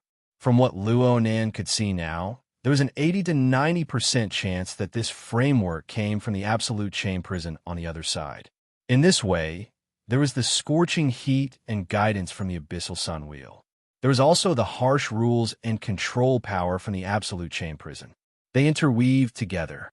There was intense conflict, but there was also a subtle combination. This pair of equally grand forces clashed and cooperated. They were contradictory, yet compatible. Within the sea of consciousness, within the living beings on the spider web, and even within the frame of Luo Nan's body and soul, they were drawn and spiraled, ever-changing. Well, the conflict was still mainstream. This caused the medicinal power of the nutrients to not be gentle enough. After the first wave of stimulating growth, the internal conflict quickly took the upper hand. It was only now that Luo Nan truly felt the pressure. The pressure and stimulation of this information that came from the abyss settled within the frame of his body and soul. It was also on the boundary of his thoughts. It was like a wave beating against the shore, pounding endlessly. Most of it was unable to reach the shore, but the ones that did hit the shore were like a flood that overflowed a dike. They drowned Luo Nan. Luo Nan was quite familiar with this. He had been facing a similar flood of information for the past few days. However, this flood was different from the chaotic fragments that he didn't know how to deal with. This wave of flood gradually eroded, seeped, decomposed, and absorbed within the spiderweb. Slowly, it became clear and logical, forming a vague framework of knowledge. Layer after layer of structure was piled up. Order. The most beautiful order.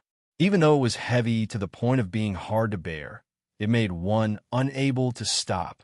Luo Nan let out a long breath. His various planes of consciousness awakened one after another under the control of order.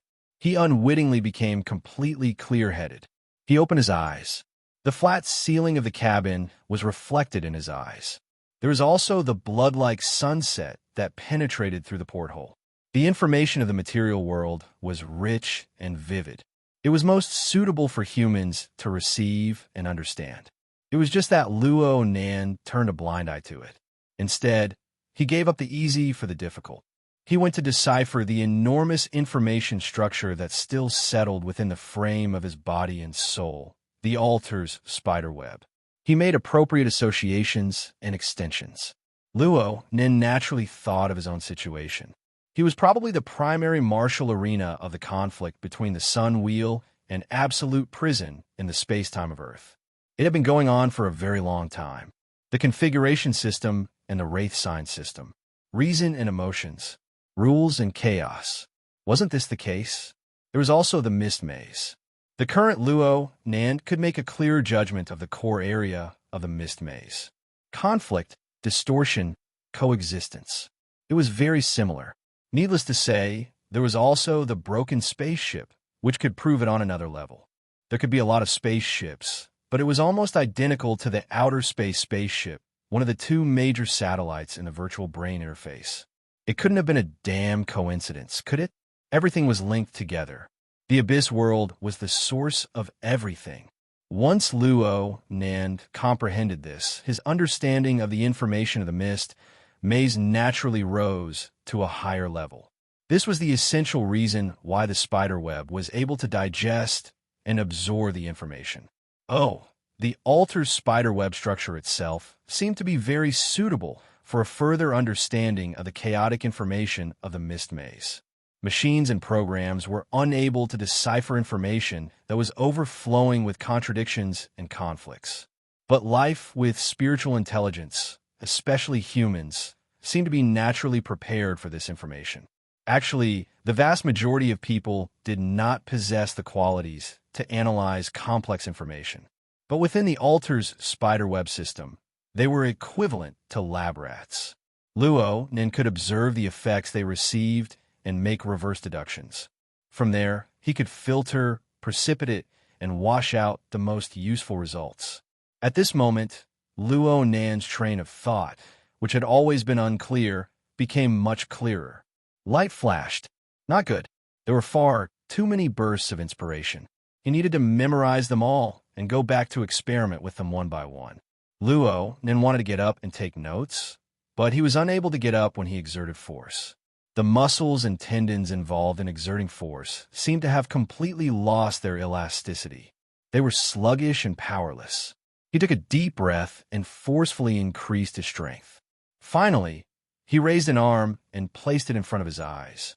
The cuffs of his sleeves were already drenched in sweat. The exposed arm was actually swollen by size compared to before. His fair skin was now crisscrossed with blue and purple. Some of the subcutaneous tissues had already been destroyed, oozing with blood. This feeling, it was like someone had beaten him up while he was asleep. And so Luo Nan knew that the progress in the direction of the mist maze was not something that could be obtained casually. The frame of body and soul, especially the skeletal side, had already walked a full circle around the edge of the cliff. Luo Nan just raised his arm like this. He was a bit stunned. He wasn't frightened by the miserable scene. Instead, he thought of something else. In the past, he felt that the information of the double helix left behind by his old man did not completely and clearly explain the essence of the structure of the mist maze. He felt that the research was incomplete because he lacked the strength and time. But with this, his train of thought suddenly took a huge turn. If he possessed the preconditions of the external neuron, the real actions of the signal link, and the cultivation foundation of formatting theory were present, it seemed that he was close enough according to his current design. No, it was clearly too close. Why did he suddenly have such a dream? From the first half of the dream that he vaguely remembered, he could obtain an explanation. He had received the radiation of the Abyss Sun Wheel for a long period of time. That was why he was drenched in sweat in the tree hole. He was restless and restless. His emotions were affected and interfered with. Also, the pulling power that came from the heavily chained crow was absolutely inseparable from the absolute chain prison, which was the opposite of the sun wheel. This was the gravity that came from the abyss world. Luonin had thought of every method possible to unearth the mysteries of the mist maze over the past few days. But he never expected that the more he analyzed, the closer he got to the abyss world. He also rapidly approached the taboo contained within. The truth was very beautiful, but one had to use one's life to decipher it. It was hard for him to hold on for long with his injured limbs. His swollen arm fell onto the tatami with a thud. There was no intense pain. He just felt numb and powerless. He could basically confirm that his nervous system had been injured. Due to the special nature of nerve cells, this was a very serious injury, even for an ability user. It was even possible for him to become disabled. Luonin didn't really care about his own injuries. Instead, he thought of another old matter, an old matter that most likely no longer held any meaning. Perhaps on the other side, his father had suffered a loss. He wasn't too sure of his father's strength, but he knew that his father wouldn't be at the extraordinary level and wouldn't be stronger than him. He most likely wouldn't have the soul cloak or the altar spider web, which were blessed by the heavens. Then what about the gravity and impact that came from the abyss world? Luonin smashed the tatami again. Then he closed his eyes and muttered, "It's useless to think about these things. Next. Mr. Inlu, who was outside, heard the noise over here and asked in a low voice. Luonin didn't open his eyes, but Yin Li's current state was naturally reflected in his mind. She should have been waiting outside for quite some time. Her mental plane was fluctuating quite a bit. She probably had something she wanted to report, but she didn't dare to disturb him. Luonin heard a sound from inside, so he took the initiative to ask, "Come in." Luonin discovered that his throat was incredibly dry when he spoke. His voice had already changed pitch. The bamboo lattice door opened. Snake Tongue remained in a kneeling position outside. She feigned an inviting gesture as she invited Lu inside. She grasped her posture quite well. But soon, Li's startled cry caused the entire scene to collapse. Mr. Lu rushed inside, and Snake Tongue straightened her back from outside the door. She was stunned speechless. Luonin could roughly feel how bad his body's condition looked. He just hoped that it wasn't a bloody nose and swollen face. "Stop. It's not that serious." Luonin didn't want to create that sort of mourning scene. He added a bit of soul strength, and his limp, exhausted body flipped over without the need for any muscles. It was as if he was in a gravity-free environment in outer space. Inla was stopped by a shout. She stopped walking, but her face was still deathly pale. Luonin's state just now was simply that of a swollen corpse. It really scared her. Behind her, Snake Tongue broke away from her shock a bit earlier than Inlo. Her pitch-black pupils rapidly swept across Luonin's body, and her eyelids drooped down again. But then she bent her waist even more. Her forehead was nearly stuck to the tatami, expressing her attitude for not taking good care of him. "It's just a small hiccup. Don't worry." Luonin continued to comfort her. Lu blurted out, "Is it because of the sunlight nightmare?" "Huh?" Luonin blinked. "What's that?" Lu spat out half of her words. Finally, her long years of experience as a secretary came into play.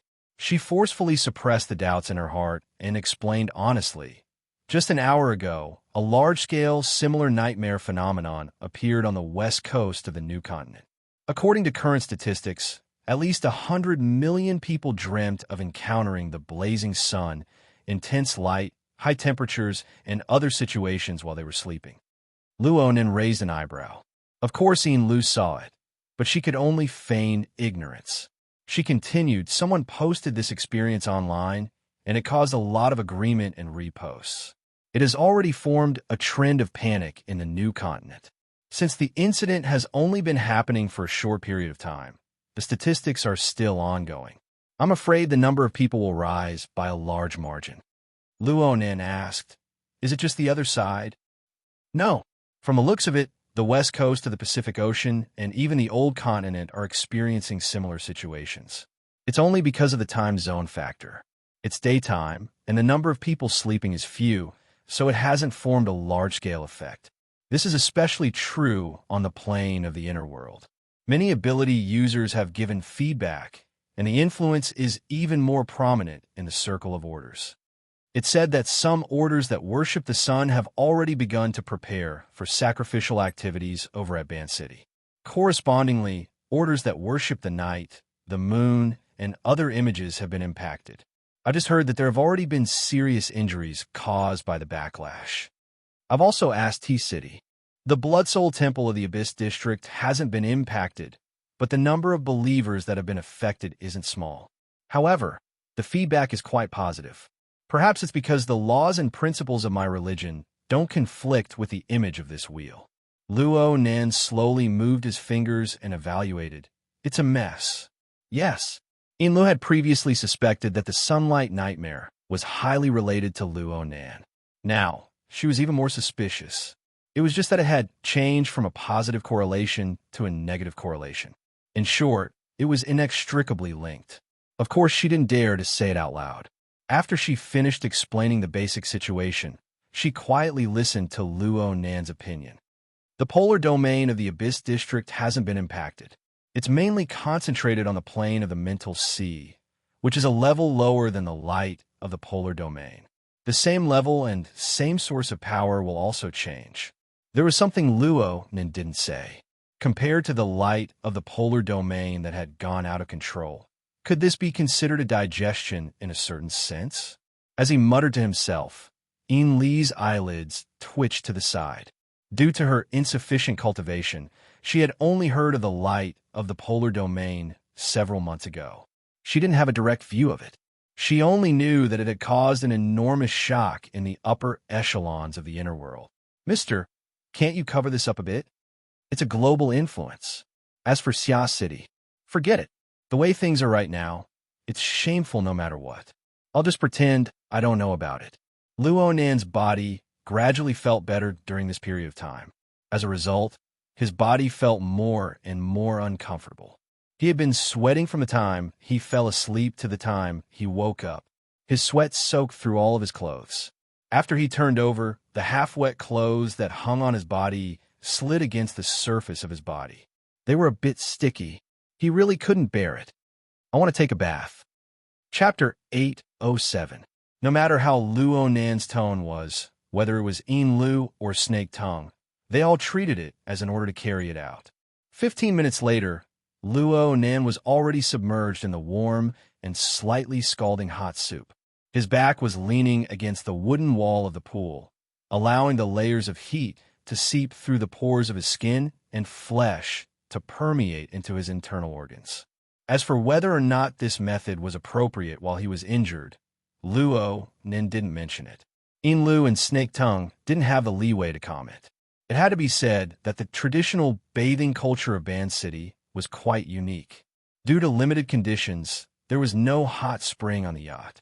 But with Snake Tongue, who was born and raised in Osaka City and had been nurtured in traditional shrines for over 10 years, she was able to use the limited facilities to achieve a similar level of enjoyment. Under Snake Tongue's service, Luo Nin washed his body clean. Then he entered the narrow and small bathroom and soaked in the deep pool that could only fit 2 or 3 people. The ceiling above his head and even the deck above him were all opened up, revealing passageways that were like the walls of a well. The passageways led to the faintly dimming light of the sky. The claustrophobia and tranquility of being a frog in a well actually caused some philosophical thoughts to settle down. Luo Nin leaned against the wall of the pool, inhaling and exhaling warm water vapor. Behind him, Snake Tongue raised a wooden ladle and poured warm water from a bamboo pipe onto his shoulders and back. The change in temperature and the impact of the water continued to provoke the senses of his body. When he got used to it or became numb to it, there would be a strange tipsy feeling in his mind that quietly dissipated. You really know how to enjoy life. Luo Nin mumbled with his eyes closed. The direction of his words was rather vague. It was unclear whether he was referring to the previous owner of the yacht or Snake Tongue, who was currently serving behind him. Through the mist, Inlu wanted to reply, but in the end, she felt that it wasn't appropriate and did not speak. She could only feel the awkwardness in her heart. The bathroom wasn't that big to begin with. The pool took up nearly 2/3 of the area. Snake Tongue was behind Luo Nan, watering the water, and Inlu was squeezed near the door, especially since she was wearing a business suit that didn't match her appearance. She didn't wear shoes, and the steam had soaked her coat and her stockings. She looked a little embarrassed. What was even more annoying was the sullen feeling of working for someone else. The yacht she'd bought with her own hands had unexpectedly become Snake Tongue's home court due to Harmony Wind's renovation. The former witch's behavior was so natural and perfectly integrated with the current scene. It was as if as long as she was there, more exquisite and delicate enjoyment could be discovered. In this place, Snake Tongue didn't need to do anything. She only needed a sense of compatibility to be able to crush her. Snake Tongue didn't need to do anything here. She could crush Snake Tongue. Snake Tongue still displayed a tempered attitude within the bathroom environment. Even though she was helping Luo Nin take a bath, she still wore kimono. Her entire body was dressed in a strict manner. She didn't care if the steam in the bathroom made her clothes or hair wet. Water droplets condensed from steam slid down the surface of the kimono, the inner lining, the cheeks, and the neck, accentuating the delicate and white skin. On top of the neat bun, there was a thin layer of water, which gave it a porcelain-like enamel effect. Such a scene had already entered the category of art. Though a portion of the reality had been erased, wasn't this the sort of thing a youngster of Luo Nan's age liked? This was Lu Chun King Edge Out. In this sort of environment, she intentionally or unintentionally used the contrast between intimate contact and formal attire to carry out some sort of hint. She probed Luo Nan's reactions and inclinations. Don't ask Inlu how she knew. The reality was that Luo Nan didn't express anything from beginning to end. Yet he didn't refuse such probing. He seemed to be enjoying it confidently and confidently. If it was a normal man, Inlu wouldn't have considered the obstacles of arrogance or modesty. But past experiences always proved that when she began to consider how to take the next step, this young man's state of mind had already entered an irrelevant and unconventional level of thinking. Unable to understand his thoughts, unable to feel his pulse, forever passive, unable to keep up. For a personal secretary who was motivated, facing such a boss was really stressful. Inlu was even thinking about studying the persona psychological analysis file a few more times to see if she could find any clues. According to the usual procedure, there should be a follow-up update to this set of information. If she really wanted to renew it, Inlu took a small breath and the slightly choking water flowed out from her nose and throat. However, the heat still seeped into her internal organs, bringing in even heavier dampness and dryness. Sweat dripped down from her temples, sliding across her cheeks and onto her collarbone before sliding down. Her body was extremely greasy. The sound of water splashing in the room was extremely monotonous and noisy. It was truly unbearable. For an instant, she even wanted to push Snake Tongue, who was putting on an act, into the pool. She wanted to see what Snake Tongue would do when the time came. The sunlight nightmare. Pretty much everyone has a share. Yes, Inlu suddenly came back to herself and responded instinctively. She heard Luo Nan's muffled voice pass through the mist. He was indeed speaking to her. It mainly targets the turbid flow of the emotions and desires of living beings. There are many hidden stimuli, and it is somewhat related to the nature of the Blood Flame Order's power. The abyssal region configuration isn't directly impacted, but the feedback from the masses will carry a bit, creating an indirect effect. Here it comes again. Inla didn't know what expression she should use to face him. Her long years as a secretary had given her sufficiently excellent instincts. She immediately took the opportunity to take 2 steps forward. She ignored the wet ground and knelt down close to Snake Tongue. She pressed her knees to the ground and lowered her head to listen carefully.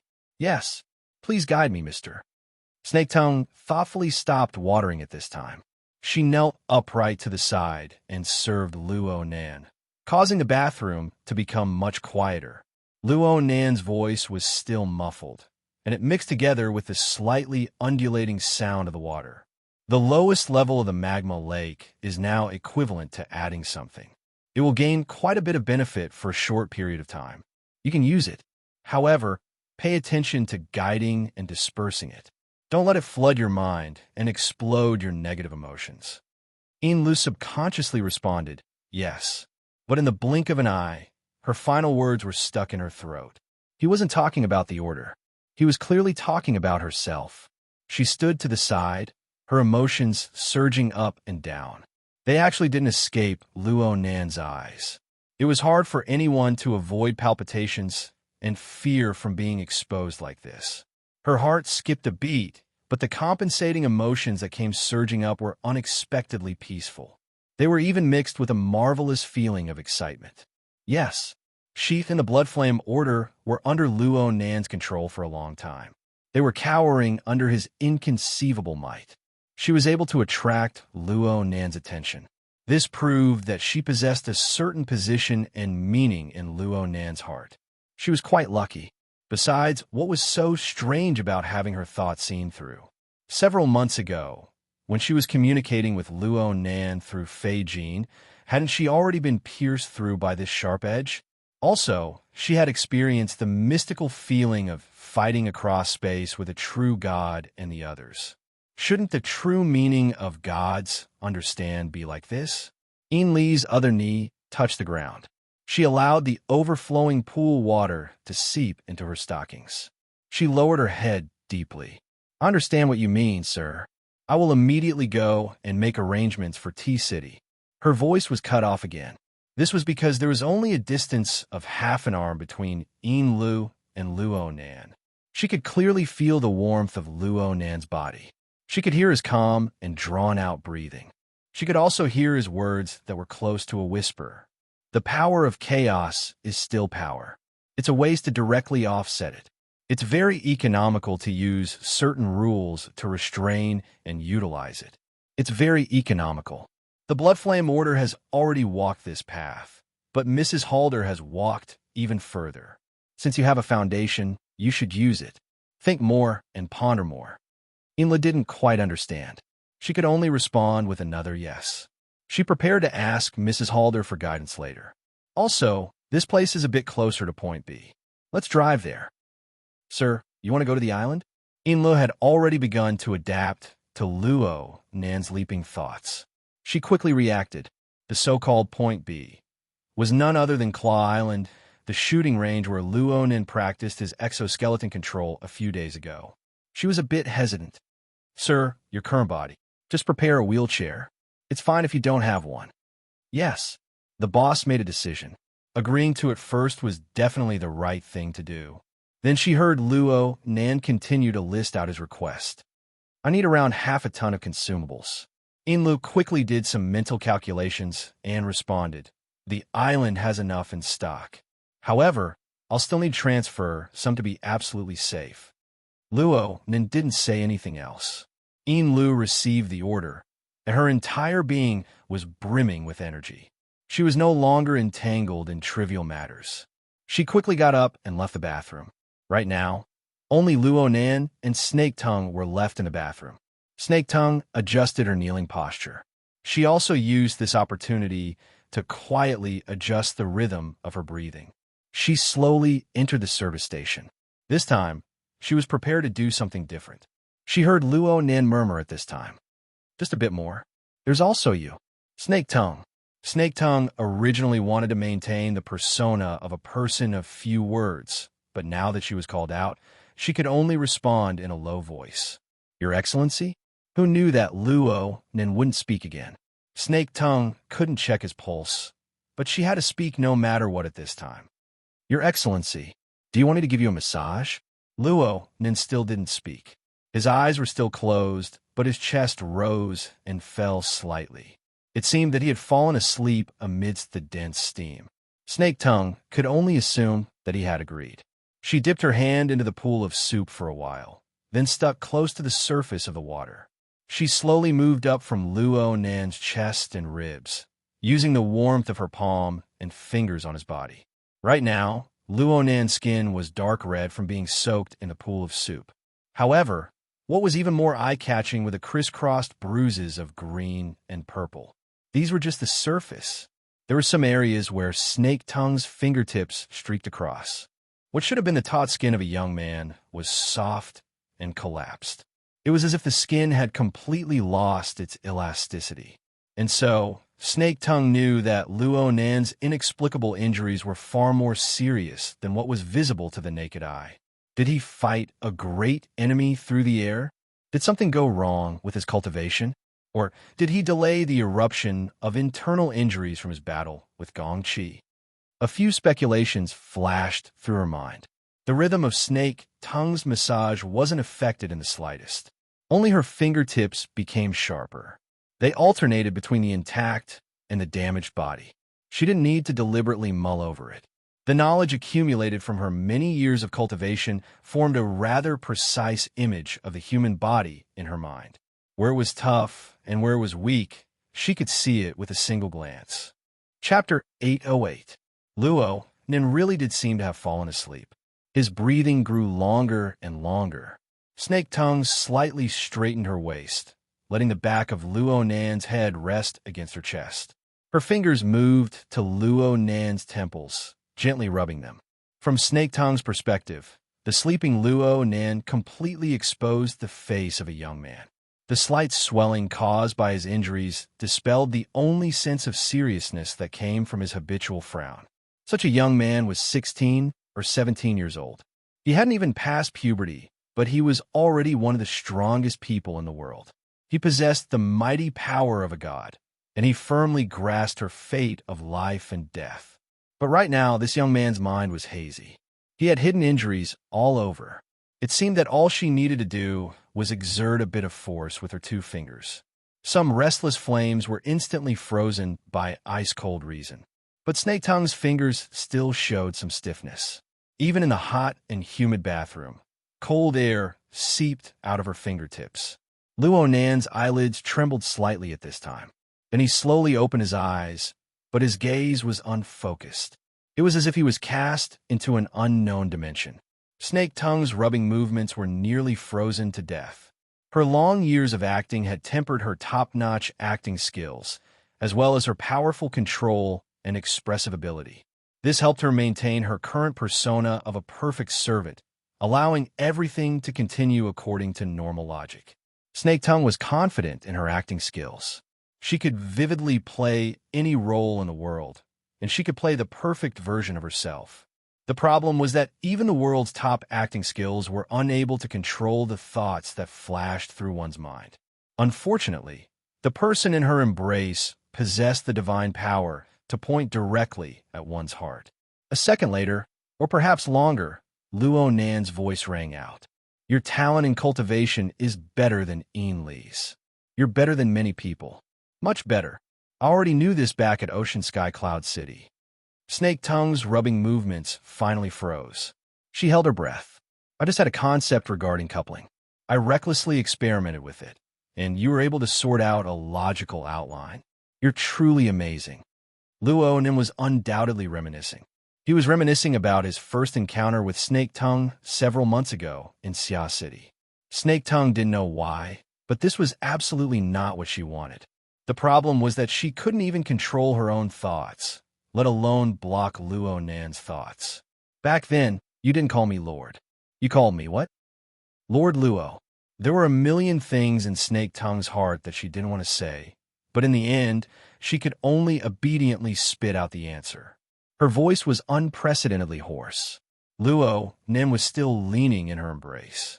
His eyes were unfocused, and his murmur sounded like he was talking in his sleep. But when it fell into Snake Tongue's mind, it was like thunder rolling from the depths of the clouds. So, we started off as enemies. You, puppeteer, and that tank destroyed gear, destroyed the legacy of my mother's designs. And I threw you into the cloud world. There, You were enslaved by Gong Qi, and you slowly tasted the taste of weakness and death. Snake Tongue's body began to tremble uncontrollably. At the same time, an unfathomable fear expanded in his body. It was like the surging clouds in a world of clouds. It carried a blood-colored poisonous light as it corroded his internal organs, limbs, and bones. No, she didn't want to go back to that state. Never. But what could she do? As a newly attached believer, or rather, a captive, what should she do? What could she do? All external decorations were meaningless. The more perfect the acting, the weaker the heart. Luo Nan's whisper continued to linger beside her ear. You're very chaotic. A terrible starting point. A terrible process. And a seemingly acceptable result. Yet it's still an extremely terrible result. You've survived, but you didn't survive in the way you wanted. You're unyielding. You must be very unwilling. Right now, it was impossible for Snake Tongue to maintain her current posture. She used all of her strength to maintain the rhythm of her movements. She carefully leaned Luo Nan's body against the edge of the pool, and she broke away from him. She retreated, then she knelt on the ground. Her forehead made contact with the wet floor. She didn't open her mouth again because it would be wrong no matter what she said.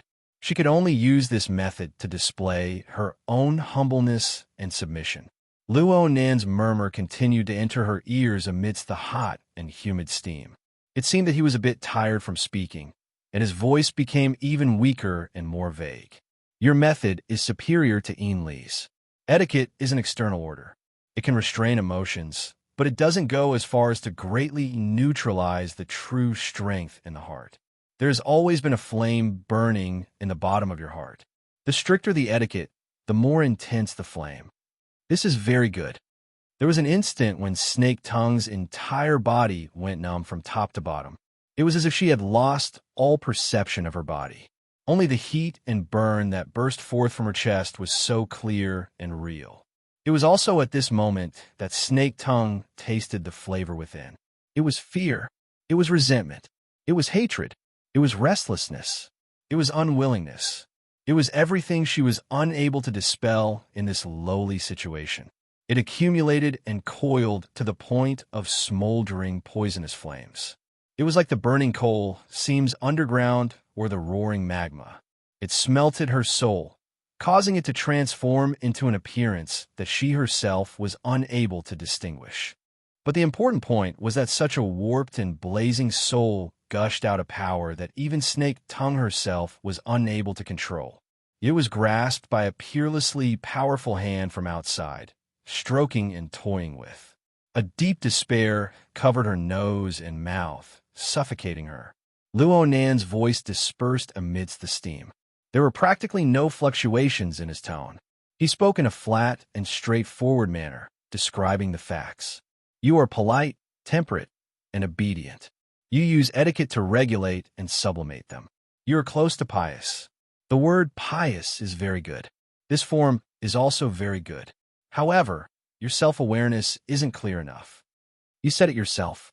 The orders here in Ban City all know what the god they worship is. Therefore, there isn't much piousness to speak of. I've also read a few similar books and articles. As long as a god is worshipped, the distance between the two sides must be pulled apart. It's best if the believers are ignorant. Piety is an unequal mental state. In this era, especially the ability users of this era, being able to be pious to certain concepts, certain abstract supernatural powers, is already the limit. It's too hard for them to treat the god by their side like this. Moreover, I'm far from being considered a. Then there was a knock on the door at this time. Inlu reminded him from outside the door. Mister, everything is ready. Luo Nan's train of thought was interrupted, but he didn't mind. He went, oh, then it's fine to stop here. Inlu thought that Luo Nan had finished his bath, so she pushed open the door and entered. She had prepared a wheelchair outside the door. However, she was stupefied when she saw the situation in the room. Her gaze turned to Snake Tongue, who was lying on the ground. She resisted her curiosity and listened to Luo Nan's instructions. Luo Nan used his soul strength to drive his body and stood up from the hot spring. Let's go. Hurry up and tidy up your body. Inlu rushed forward to support him. Snake Tongue, who was lying on the floor, was stunned for 2 seconds before she absent-mindedly got up. She completely followed her instincts and did what she had been doing before. It seemed that she would continue doing in the future. Before today, Luo Nan had never encountered such a situation. He had bared his body in front of 2 beautiful women.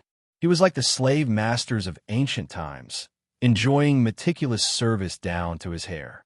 However, the speed at which he entered the state exceeded his expectations. There was still some awkwardness and deliberate restraint before the bath, but now it had already turned into nothingness. Of course, he had never seriously experienced anything.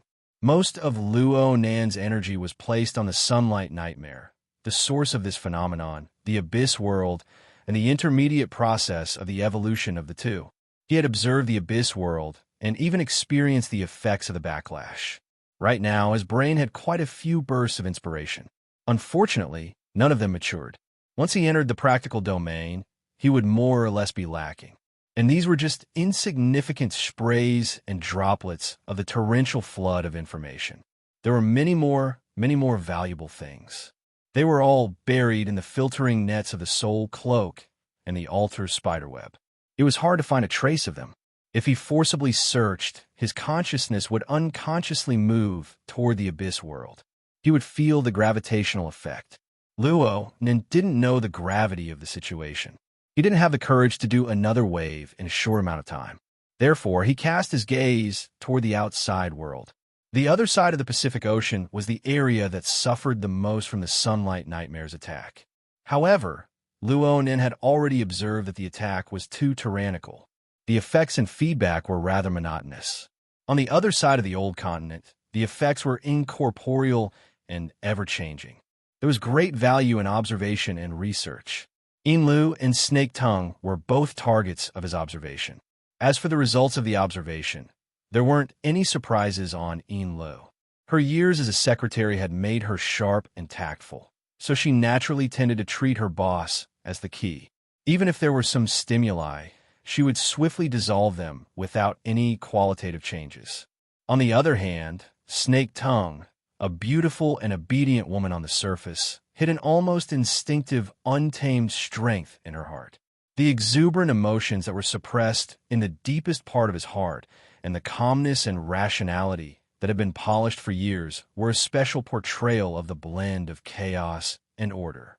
If one were to look at it with colored glasses, they would even vaguely see the checks and balances between sun and hell. Something as big as the sunlight nightmare had finally left some traces in this world. That was good.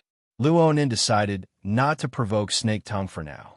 Snake Tongue needed to digest the emotional impact she had revealed. He also needed to make further observations and interpretations. Don't look at how his previous psychological analysis was straightforward and incisive, hitting the nail on the head. Luo Nan still had a smattering of knowledge when it came to the deepest parts of human psychology and emotions. He always felt that he was lacking a bit. He was separated by a layer. He was unable to touch it.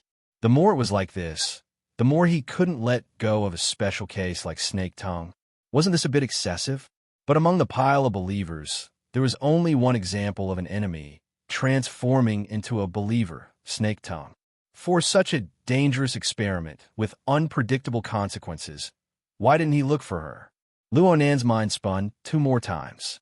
The more he spun, the more he felt that it was natural and right. Oh, the more he spun, the more inexplicably delighted he felt. How should he refer to it? The exquisite and treacherous changes that came from the bottom of his heart troubled Luo Nan a bit. Perhaps he needed to read a few related monographs or consult a veteran like Mr. Bai. Chapter 809. Under the service of the 2 beautiful women, Luo Nan quickly took care of his appearance. He wore a bathrobe and sat in a wheelchair. Inlu pushed him out of the bathroom. Actually, the wheelchair was electric, but Inlu was willing to push him, so Luo Nan let her. Inlu seized the time to give a more detailed report after arriving in a domain that was more suitable for her. The yacht will arrive at the pier of Claw Island in approximately 7 minutes. Mister, do you want to go directly to the island? Yes. Then let us help you change your clothes, mister. Oh, no need. In any case, we probably won't be able to stay. Just go directly. Yes. Inlu was used to these kinds of instructions. Plus, she felt that the temperature of Ban City in May was acceptable, so she didn't say anything more. As for Snake Tongue, she was even more silent than before. The kimono on her body was half wet and a bit messy, but she didn't cut a sorry figure. At least she didn't look that way on the surface. She followed the style of a traditional Ban City woman. She walked forward with small steps, reserved and humble. Who could know that there was a ball of poisonous fire rolling in her heart, but it was sealed in the ice of reason, burning in despair. Even though Luo Nan was the one who set the question, he was unable to detect any clues from Snake Tongue's tranquil expression just by looking at her from the outside. In an extremely short amount of time, Snake Tongue had already grasped the basics of losing control of her emotions. She suppressed them so that they wouldn't interfere with her reason. At the same time, she continued to provide a stimulating power. Of course, as Snake Tongue completed all of this, the altar spiderweb constructed an even more complex and profound control structure in her mind. Not only did Luo Nan's control over her not weaken, it actually increased. This can be considered my work, right? Truly amazing. Luo Nan didn't know if he was praising Snake Tongue or praising himself. He tilted his head to size up Snake Tongue, but in the end, he adhered to his previous plan. He didn't stimulate her further. The three entered the elevator and went to the upper deck. Inlu received a phone call in the elevator. It came from the cockpit of the yacht. She was a bit surprised and hung up after a few words. She leaned over and reported to Luo Nan, "Mister, there are surveillance planes operating in the airspace surrounding Claw Island. They belong to the Coastal Defense Forces of Ban City. They just asked for the identification number of our yacht. It seems that they are carrying out a search mission. They also informed us that if necessary, they will board the ship for inspection. Please cooperate." Coastal Defense? Luo Nan scanned the area with his telepathic thoughts, and he more or less understood the surrounding environment. It was already late at night in Ban City. There were many clouds and stars, and the surface of the lake was dark and gloomy. It was relatively quiet. Within a radius of 10 kilometers, apart from the low hum of the yacht's motor, there were only two unnatural noises: a cruising aircraft 700 meters above the side, and a small submarine 50 meters below the surface of the lake, 7 kilometers away in a straight line. If one were to expand the scope a bit, there would be approximately 100 or so people in the northern mountain lake region. They were all military personnel armed with real guns and ammunition. They were equipped with 2 units of deep blue walkers, and they were seething with murderous intent. It has nothing to do with us. Luo Nan didn't discover any experts among the military personnel. He didn't discover any targeted hostility. Finding trouble with him with this kind of equipment was simply a joke. It would be too exaggerated to say that this was a probe. Inlu thought so too. Maybe they're searching for fugitives. The northwest of Beishan Lake was also considered a wilderness area. There were mountains everywhere, and the terrain and people were equally complicated. In this case, it was normal for the military to intervene without the Metropolitan Police Department's permission. They can indeed board the ship for inspection. It's an official act, so it's hard for us to refuse. But it's nothing. I personally entered the country normally. Snake Tongue's identity can withstand inspection. The yacht's procedures are complete. We signed a temporary lease agreement with the Explorers Society of Ban City over at Claw Island. As for you, sir, even if you were to stand in front of them, they might not be able to discover you. What was up with Ian Lee's confidence? Was she trying to flatter him? Luo Nan was amused by her. Ian Lu took the opportunity to suggest, "Sir, we can block most reconnaissance methods on the ship, but if we board the island now, we will be exposed to the enemy's surveillance. Shouldn't we wait a bit?" "Wait?" Luo Nan frowned. He wasn't willing to disrupt his plans, but then again, the entire day of competing with the Abyss world seemed to be outside of his plans. "Your Excellency can also help the military speed up their progress." Snake Tongue spoke unhurriedly. She lowered her eyes and brows when Luo Nan shifted his gaze over. It seemed that the words just now had nothing to do with her. Snake Tongue's current mental state was very subtle. It seemed that she had broken through something, but she was obediently restrained. Luo Nan's interest in this aspect far exceeded that of the military's search and capture operation. Oh, Snake Tongue's suggestion was indeed clever. If it really was an extremely vicious criminal, Luo Nin didn't mind helping the military out. Everyone would disperse sooner, and their hearts would be clean. Luo Nan's mind had already circled North Mountain Lake 80 to 100 times as he thought this. However, the latest news traveled a bit faster than his thoughts. Lu received the latest news. It was hard for her to conceal her bewilderment.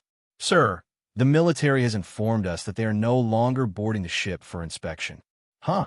It seems that the mission has ended. They've already withdrawn.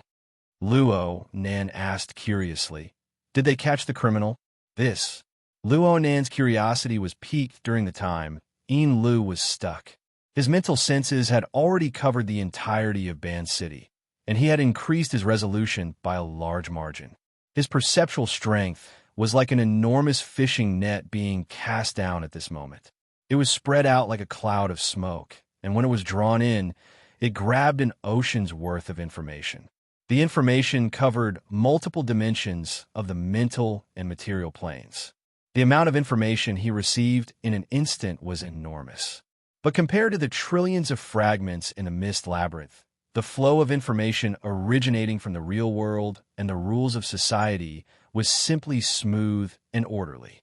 He swallowed it in a single gulp, and it was digested in the blink of an eye. Cough. This was an exaggerated description. Luonin wasn't stupid enough to search and analyze item by item. He just grabbed a high-resolution comparison photo of the beginning of the term and the end of the term. After a slight comparison, there was a clear difference between chaos and order.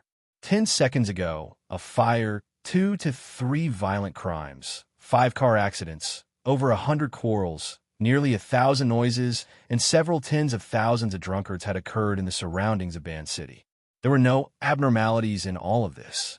The residual energy that caused injuries and death was scattered all over the coast. There is a location on the northern shore of North Mountain Lake, and a dozen locations deep in the mountains. Among them, there were 3 locations that involved military weaponry. There were 2 locations on the coast, and there was 1 on the northern shore. This was probably the result of the military's efforts. Luo Nin didn't possess the ability to rewind time, but he was able to perform positioning and analysis from the vibrations of the particles in the atmosphere and the eruption of emotions in the sea of consciousness. The amount of information involved in such a method was quite astonishing. But Luo Nin wanted to say that any information that could be organized and explained wasn't a problem at all. Luo Nan's interest was piqued, and he thoroughly understood the situation. Lu wasn't idle either. She made a few phone calls and obtained an answer. She hesitated for a moment before moving closer to Luo Nan. Mister, I've obtained information from another channel. The military's operation is public. It said that they were hunting down an important figure of an illegal order. The operation has already ended. There's an illegal order in Ban City. Luonin couldn't help but chuckle twice. He spoke of the results of his observations in passing. 2 are dead, and 1 is captured. Inla did her best to maintain a matter-of-fact attitude. She didn't want to be so useless. But after digging out the follow-up information, she really didn't feel good in her heart. According to the military's report, that a legal order is the Soul Order. Soul Order? Luonin felt that the name sounded familiar, but he didn't react in time. It wasn't until he sensed Lee's awkward mood that he suddenly realized something. The Soul Order? The one that killed Black Wolf? Yes. Inla couldn't say anything more. This was because she was one of the cold spectators when Black Wolf was killed. Luonin never had any formal contact with the Soul Order, but they had bad intentions towards him. Last year, not long after Luonin rose to prominence due to the cage theory, this order secretly executed a scheme. They used the doctrine of the immortal soul to send out a character called Fantasy Fire to lure and kill Black Wolf, a member of the Xia City Branch's operations team. Fantasy Fire used a bizarre possession technique to occupy Black Wolf's body. They attempted to break into Luonan's circle of friends and conspire against him. Their methods were extremely covert. The Xia City Branch, including Luonan, were all kept in the dark. However, perhaps there was a need for cooperation, but Fantasy Fire's luring and possession operation against Black Wolf turned into a business demonstration. The middleman was the LCRF's Xia City manager, Sun Jiai. The client was the Blood Flame Order. Inlu was the one present at the time. It wasn't a big deal at first, but everyone present at the time, including Inlu herself, never expected that she, Mrs. Halder, and even the entire Blood Flame Order would completely lean towards Luo Nan in a few short days. In this way, the secret became a joke. The incident came inexplicably and left abruptly. Fantasy Fire, who had taken over Black Wolf's body, was personally captured by Ouyang Chun. However, Fantasy Fire's soul was in a special state.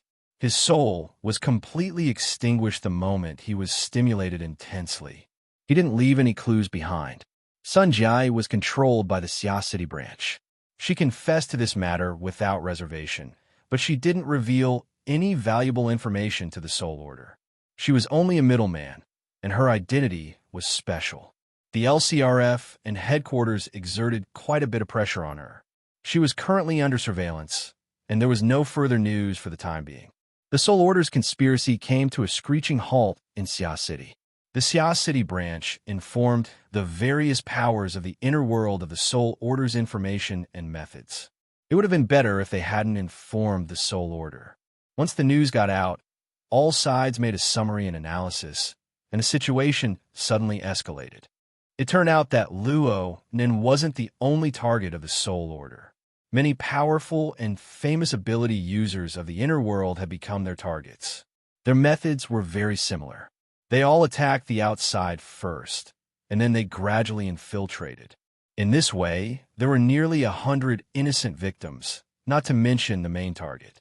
Their goals were vague. Their motives were unclear. They attacked fiercely right from the start. This sort of order was an illegal organization. Overnight, this pheasant order, which didn't have much of a reputation, became the target of everyone's curses. Especially at the beginning of the year, they were simply the public enemy of the world.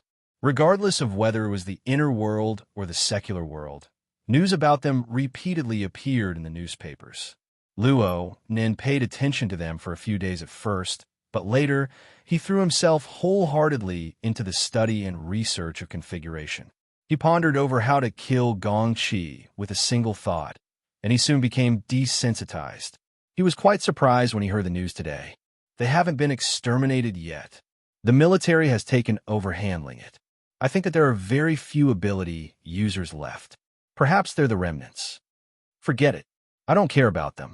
Luo Nin had no interest in delving into the matters that had already been determined. The yacht was already docked at Claw Island's pier. He had more pressing matters to attend to. Chapter 810. Luo Nin refused Yin Lu and Snake Tongue's wishes to accompany him. He ascended the island by himself. The electric wheelchair traveled on the barren, flat, and hardened road. Soon, he arrived at the storage warehouse that he needed for his daily practice. Here, aside from the exoskeleton armor parts that could be replaced at any time, there were the military's energy bars, nutritional fluids, and some compound powders. They were arranged neatly in different storage bins, ready to be used at any time. Next to the storage warehouse was the Field Energy Center on Claw Island. This layout did not conform to safety regulations, but it met Luo Nan's actual needs. Right now, the Energy Center was equipped with a superconducting generator set.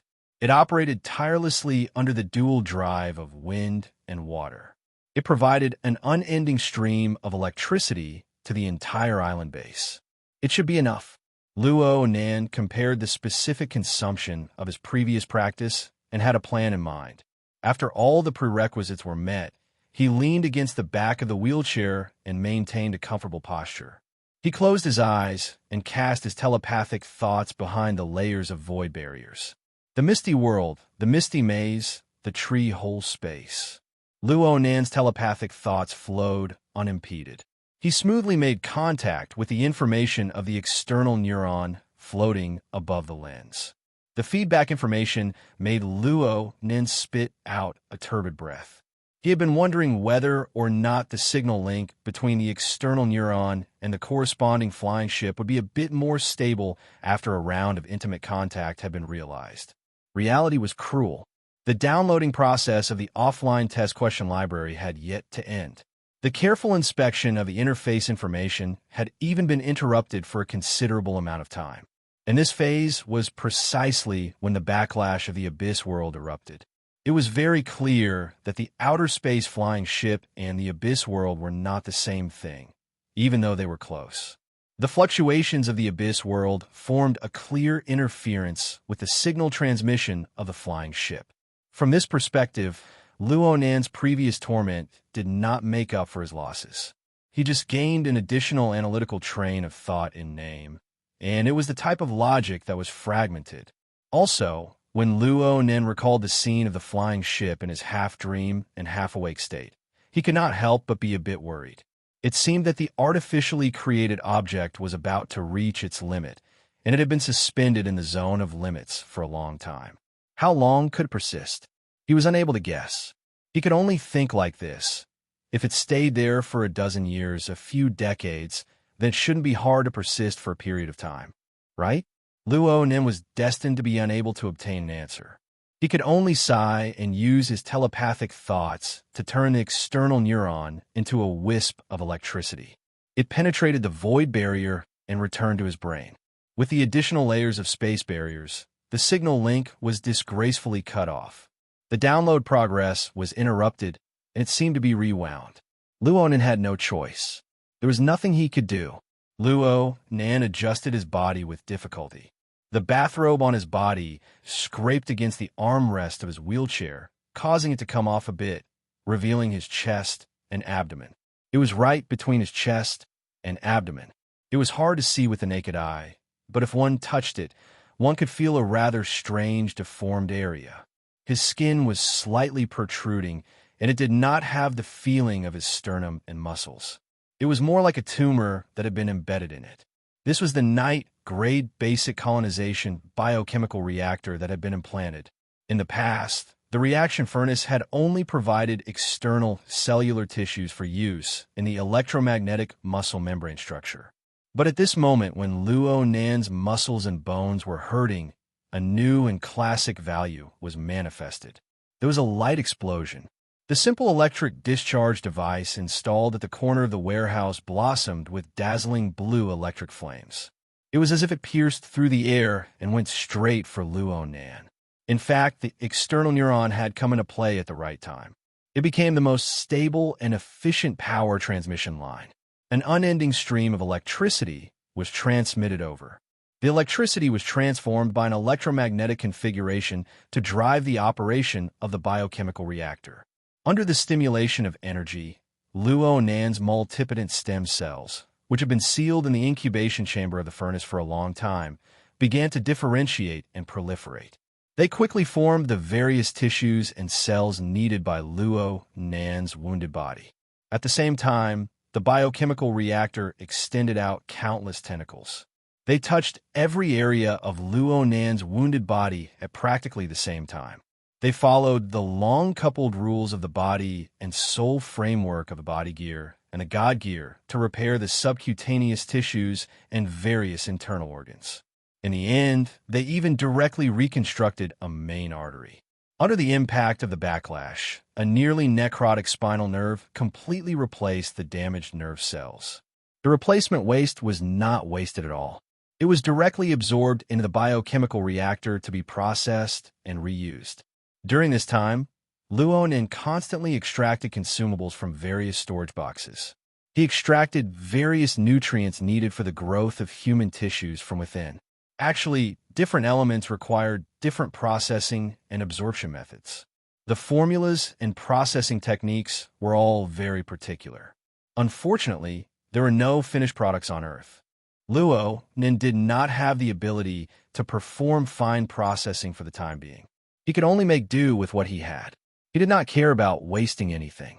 And so, a top-notch neurosurgery operation was carried out silently under the clumsy logistical support.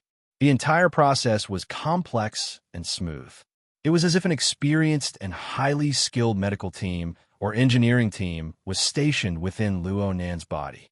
Cutting-edge equipment. It's really infuriating. When Luo Nan opened his eyes once more, his body could be considered to be brand new. What the biochemical reactor did in a short few minutes had already formed a crushing suppression of Earth's technology. He could not help but think of an opponent of the same level. One had a biochemical reactor implanted within his body, while the other didn't. At the very least, there would be a difference of heaven and earth in their ability to continue fighting. They were not on the same level at all.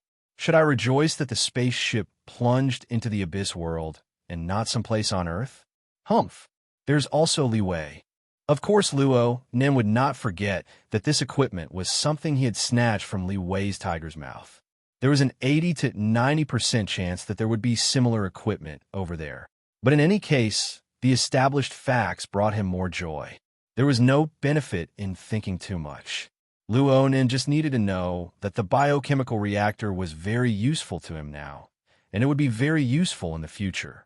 The coupling effect of Luo Nan's body and soul frame was like that of a gear set. The large will carry the small wheel. Even if the teeth were extremely good and the lubrication was extremely good, the small wheel would still wear and tear after a long period of operation. Needless to say, the difference in specifications between the two wheels was far too great. Even though he normally had the soul cloak, the sandwich domain, and other similar reservoirs to adjust, the backlash damage to his body would be quite severe if he were to go all out in an emergency situation.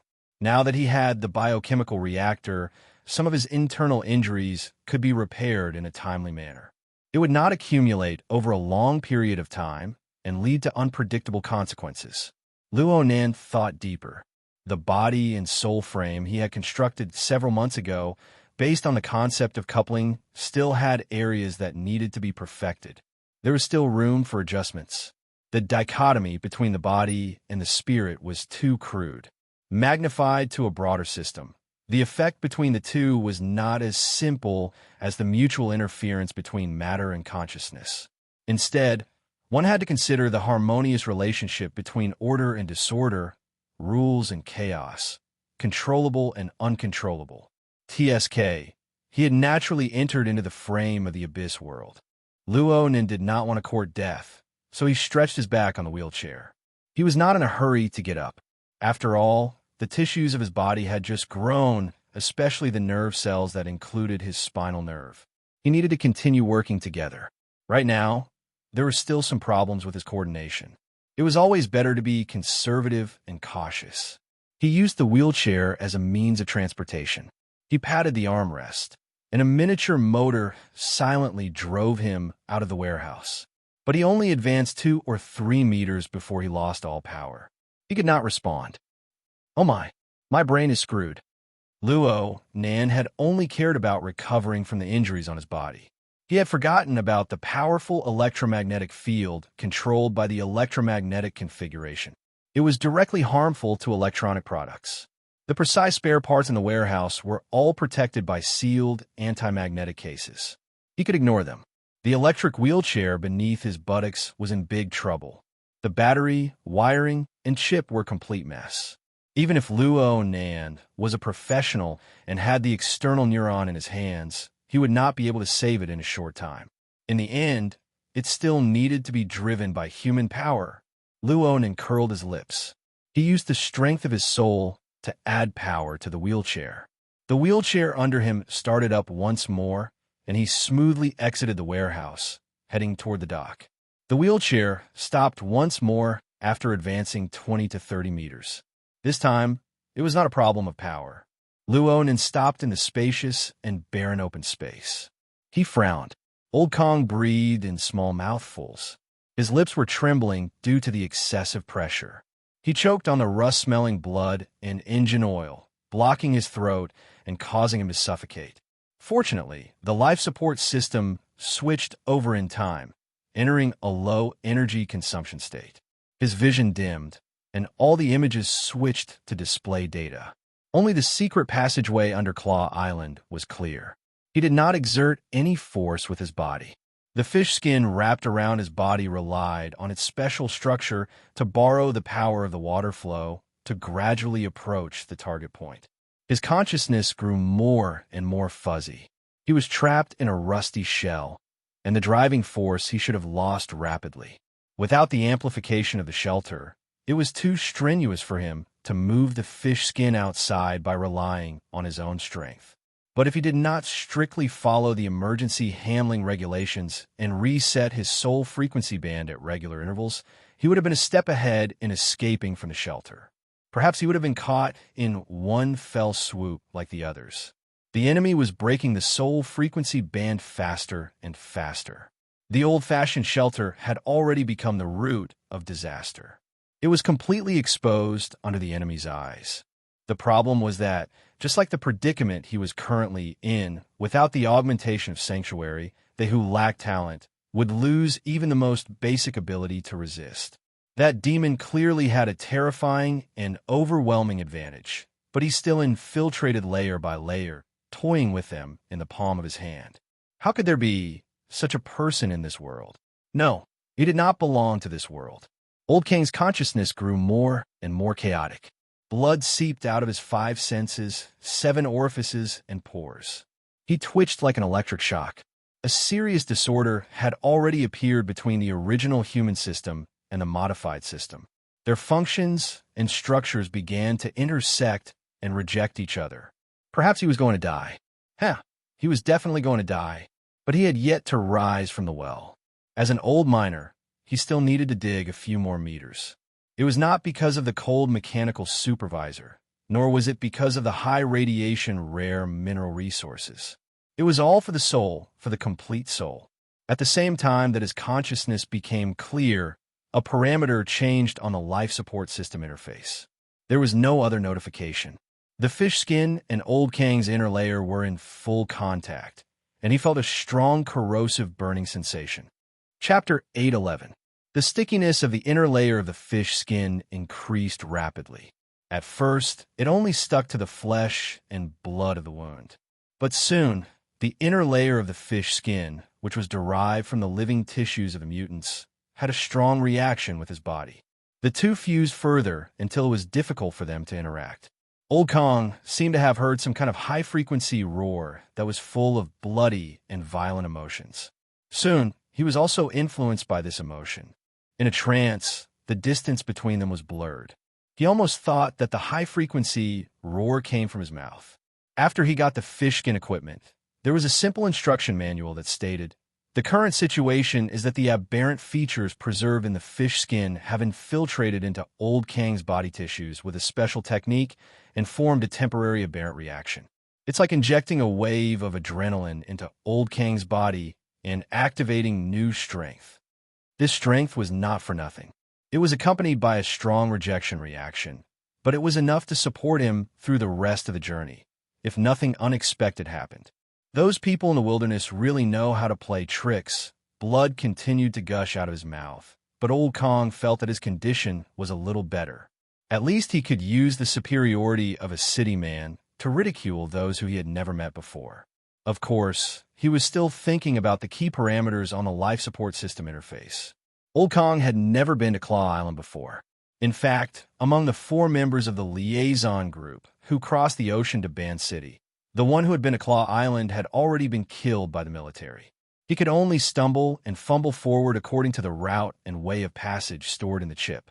He entered the drainage system of the forward base of Claw Island from the periphery of the lake, which meant that he had reached the entrance of the secret passage. The drainage system, which had been idle for many years, had become a gathering area for the rich aquatic species of Beishan Lake. To be more precise, it was the hunting ground of a certain group of mutant fish.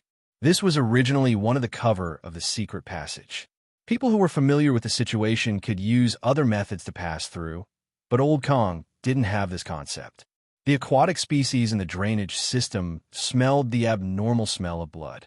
Some fled in all directions, and some swarmed forward. Old Kang was not afraid. He twisted his body, which was indistinguishable from a human body and a fish body, slapped and bit, and forced his way out. The battle seemed to have injected new strength into him. After forcing his way forward for hundreds of meters, he saw a thick metal gate behind the muddy water in front of him. The purpose of the gate was to prevent the large mutants from invading the forward base on Claw Island. Old Kang's destination was not the forward base, but the side passage near the metal gate. This was installed by the church members of Band City after the base was abandoned. It could use the base's small drainage system to connect to the large drainage system at the bottom of Beishan Lake, which had already flooded the city. It was a complex and secretive safety zone.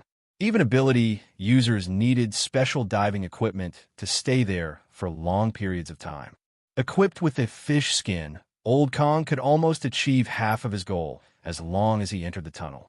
Not moving, amidst the surging mud, broken bones, and flesh at the bottom of the water, a muffled shockwave spread. Old Kong hit the entrance of the passageway. Nothing changed except that the water was more turbid. His authorization chip controlled the fish skin to transmit the signal.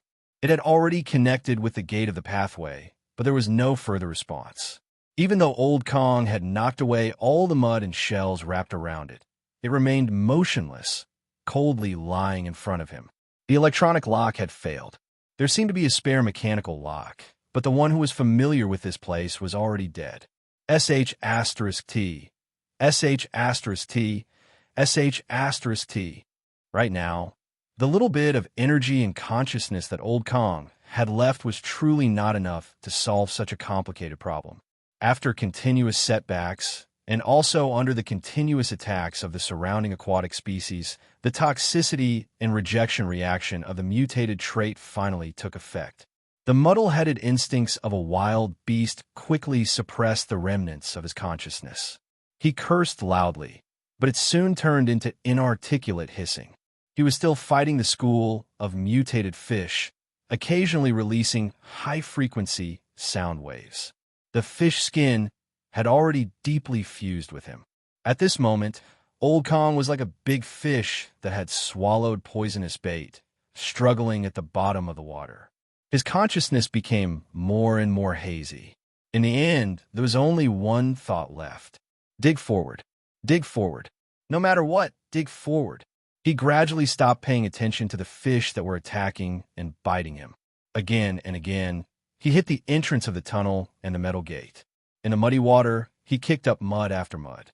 He did not know fatigue or pain. He just wanted to dig through the obstacles in front of him. After an unknown number of collisions, he exerted force once more, but the front was suddenly empty. Not only that, but the tunnel opened underwater and sucked him in. It sucked him into the water and flung him behind the metal gate. He passed. His hazy consciousness suddenly shook, but he was a bit dazed. He seemed to hear a sigh that resembled a human's. Was it a misconception?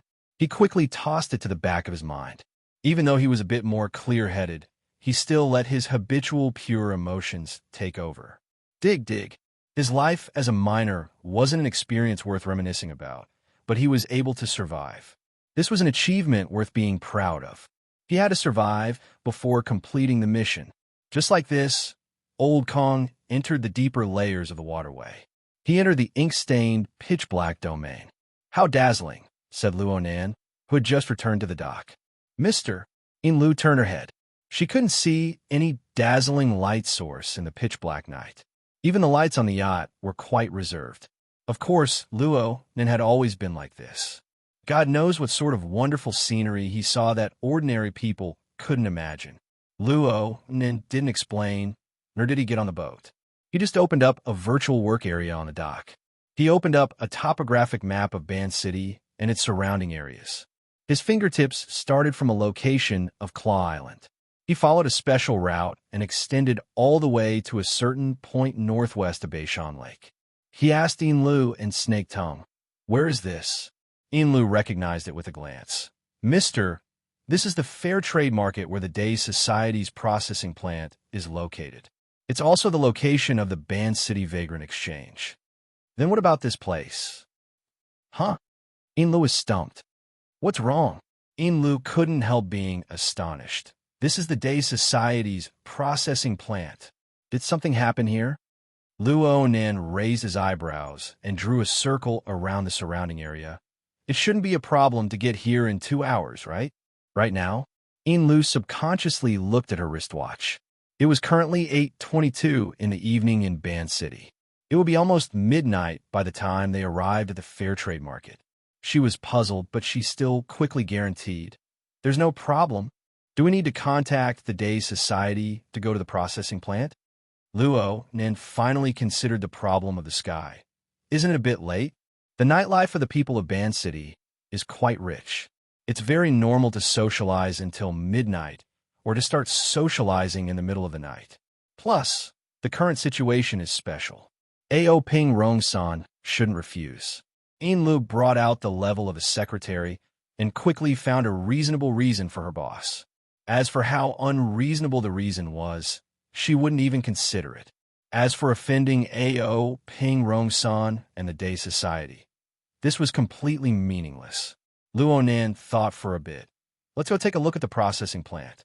Take a look at the equipment and the technical workers." Lu first responded yes. Then she reminded him, "Mr. is going to make an appearance. It's best to take care of your image. It's fine as long as it's passable. If it really isn't possible, then we can borrow Snake Tongue's yarn of invisibility." Snake Tongue slightly bowed to the side. This could be considered a response. Lu responded again and let Snake Tongue push Luo Nan onto the yacht. She immediately contacted Ao Ping Rong-san to discuss the itinerary. Under the curtain of night, Old Hand hurriedly walked out of the assembly workshop. His head was lowered, and his already stooped body shrunk even more. His footsteps were hurried, and he was like an old monkey that had strayed from its flock. He was very impatient. He subconsciously tucked his right hand into his sleeve. The warning signal that came from afar seemed to form a high temperature like soldering iron. It made his wrist faintly ache. This kind of warning signal represented that someone had passed through the sluice gate under Claw Island and entered the secret waterway.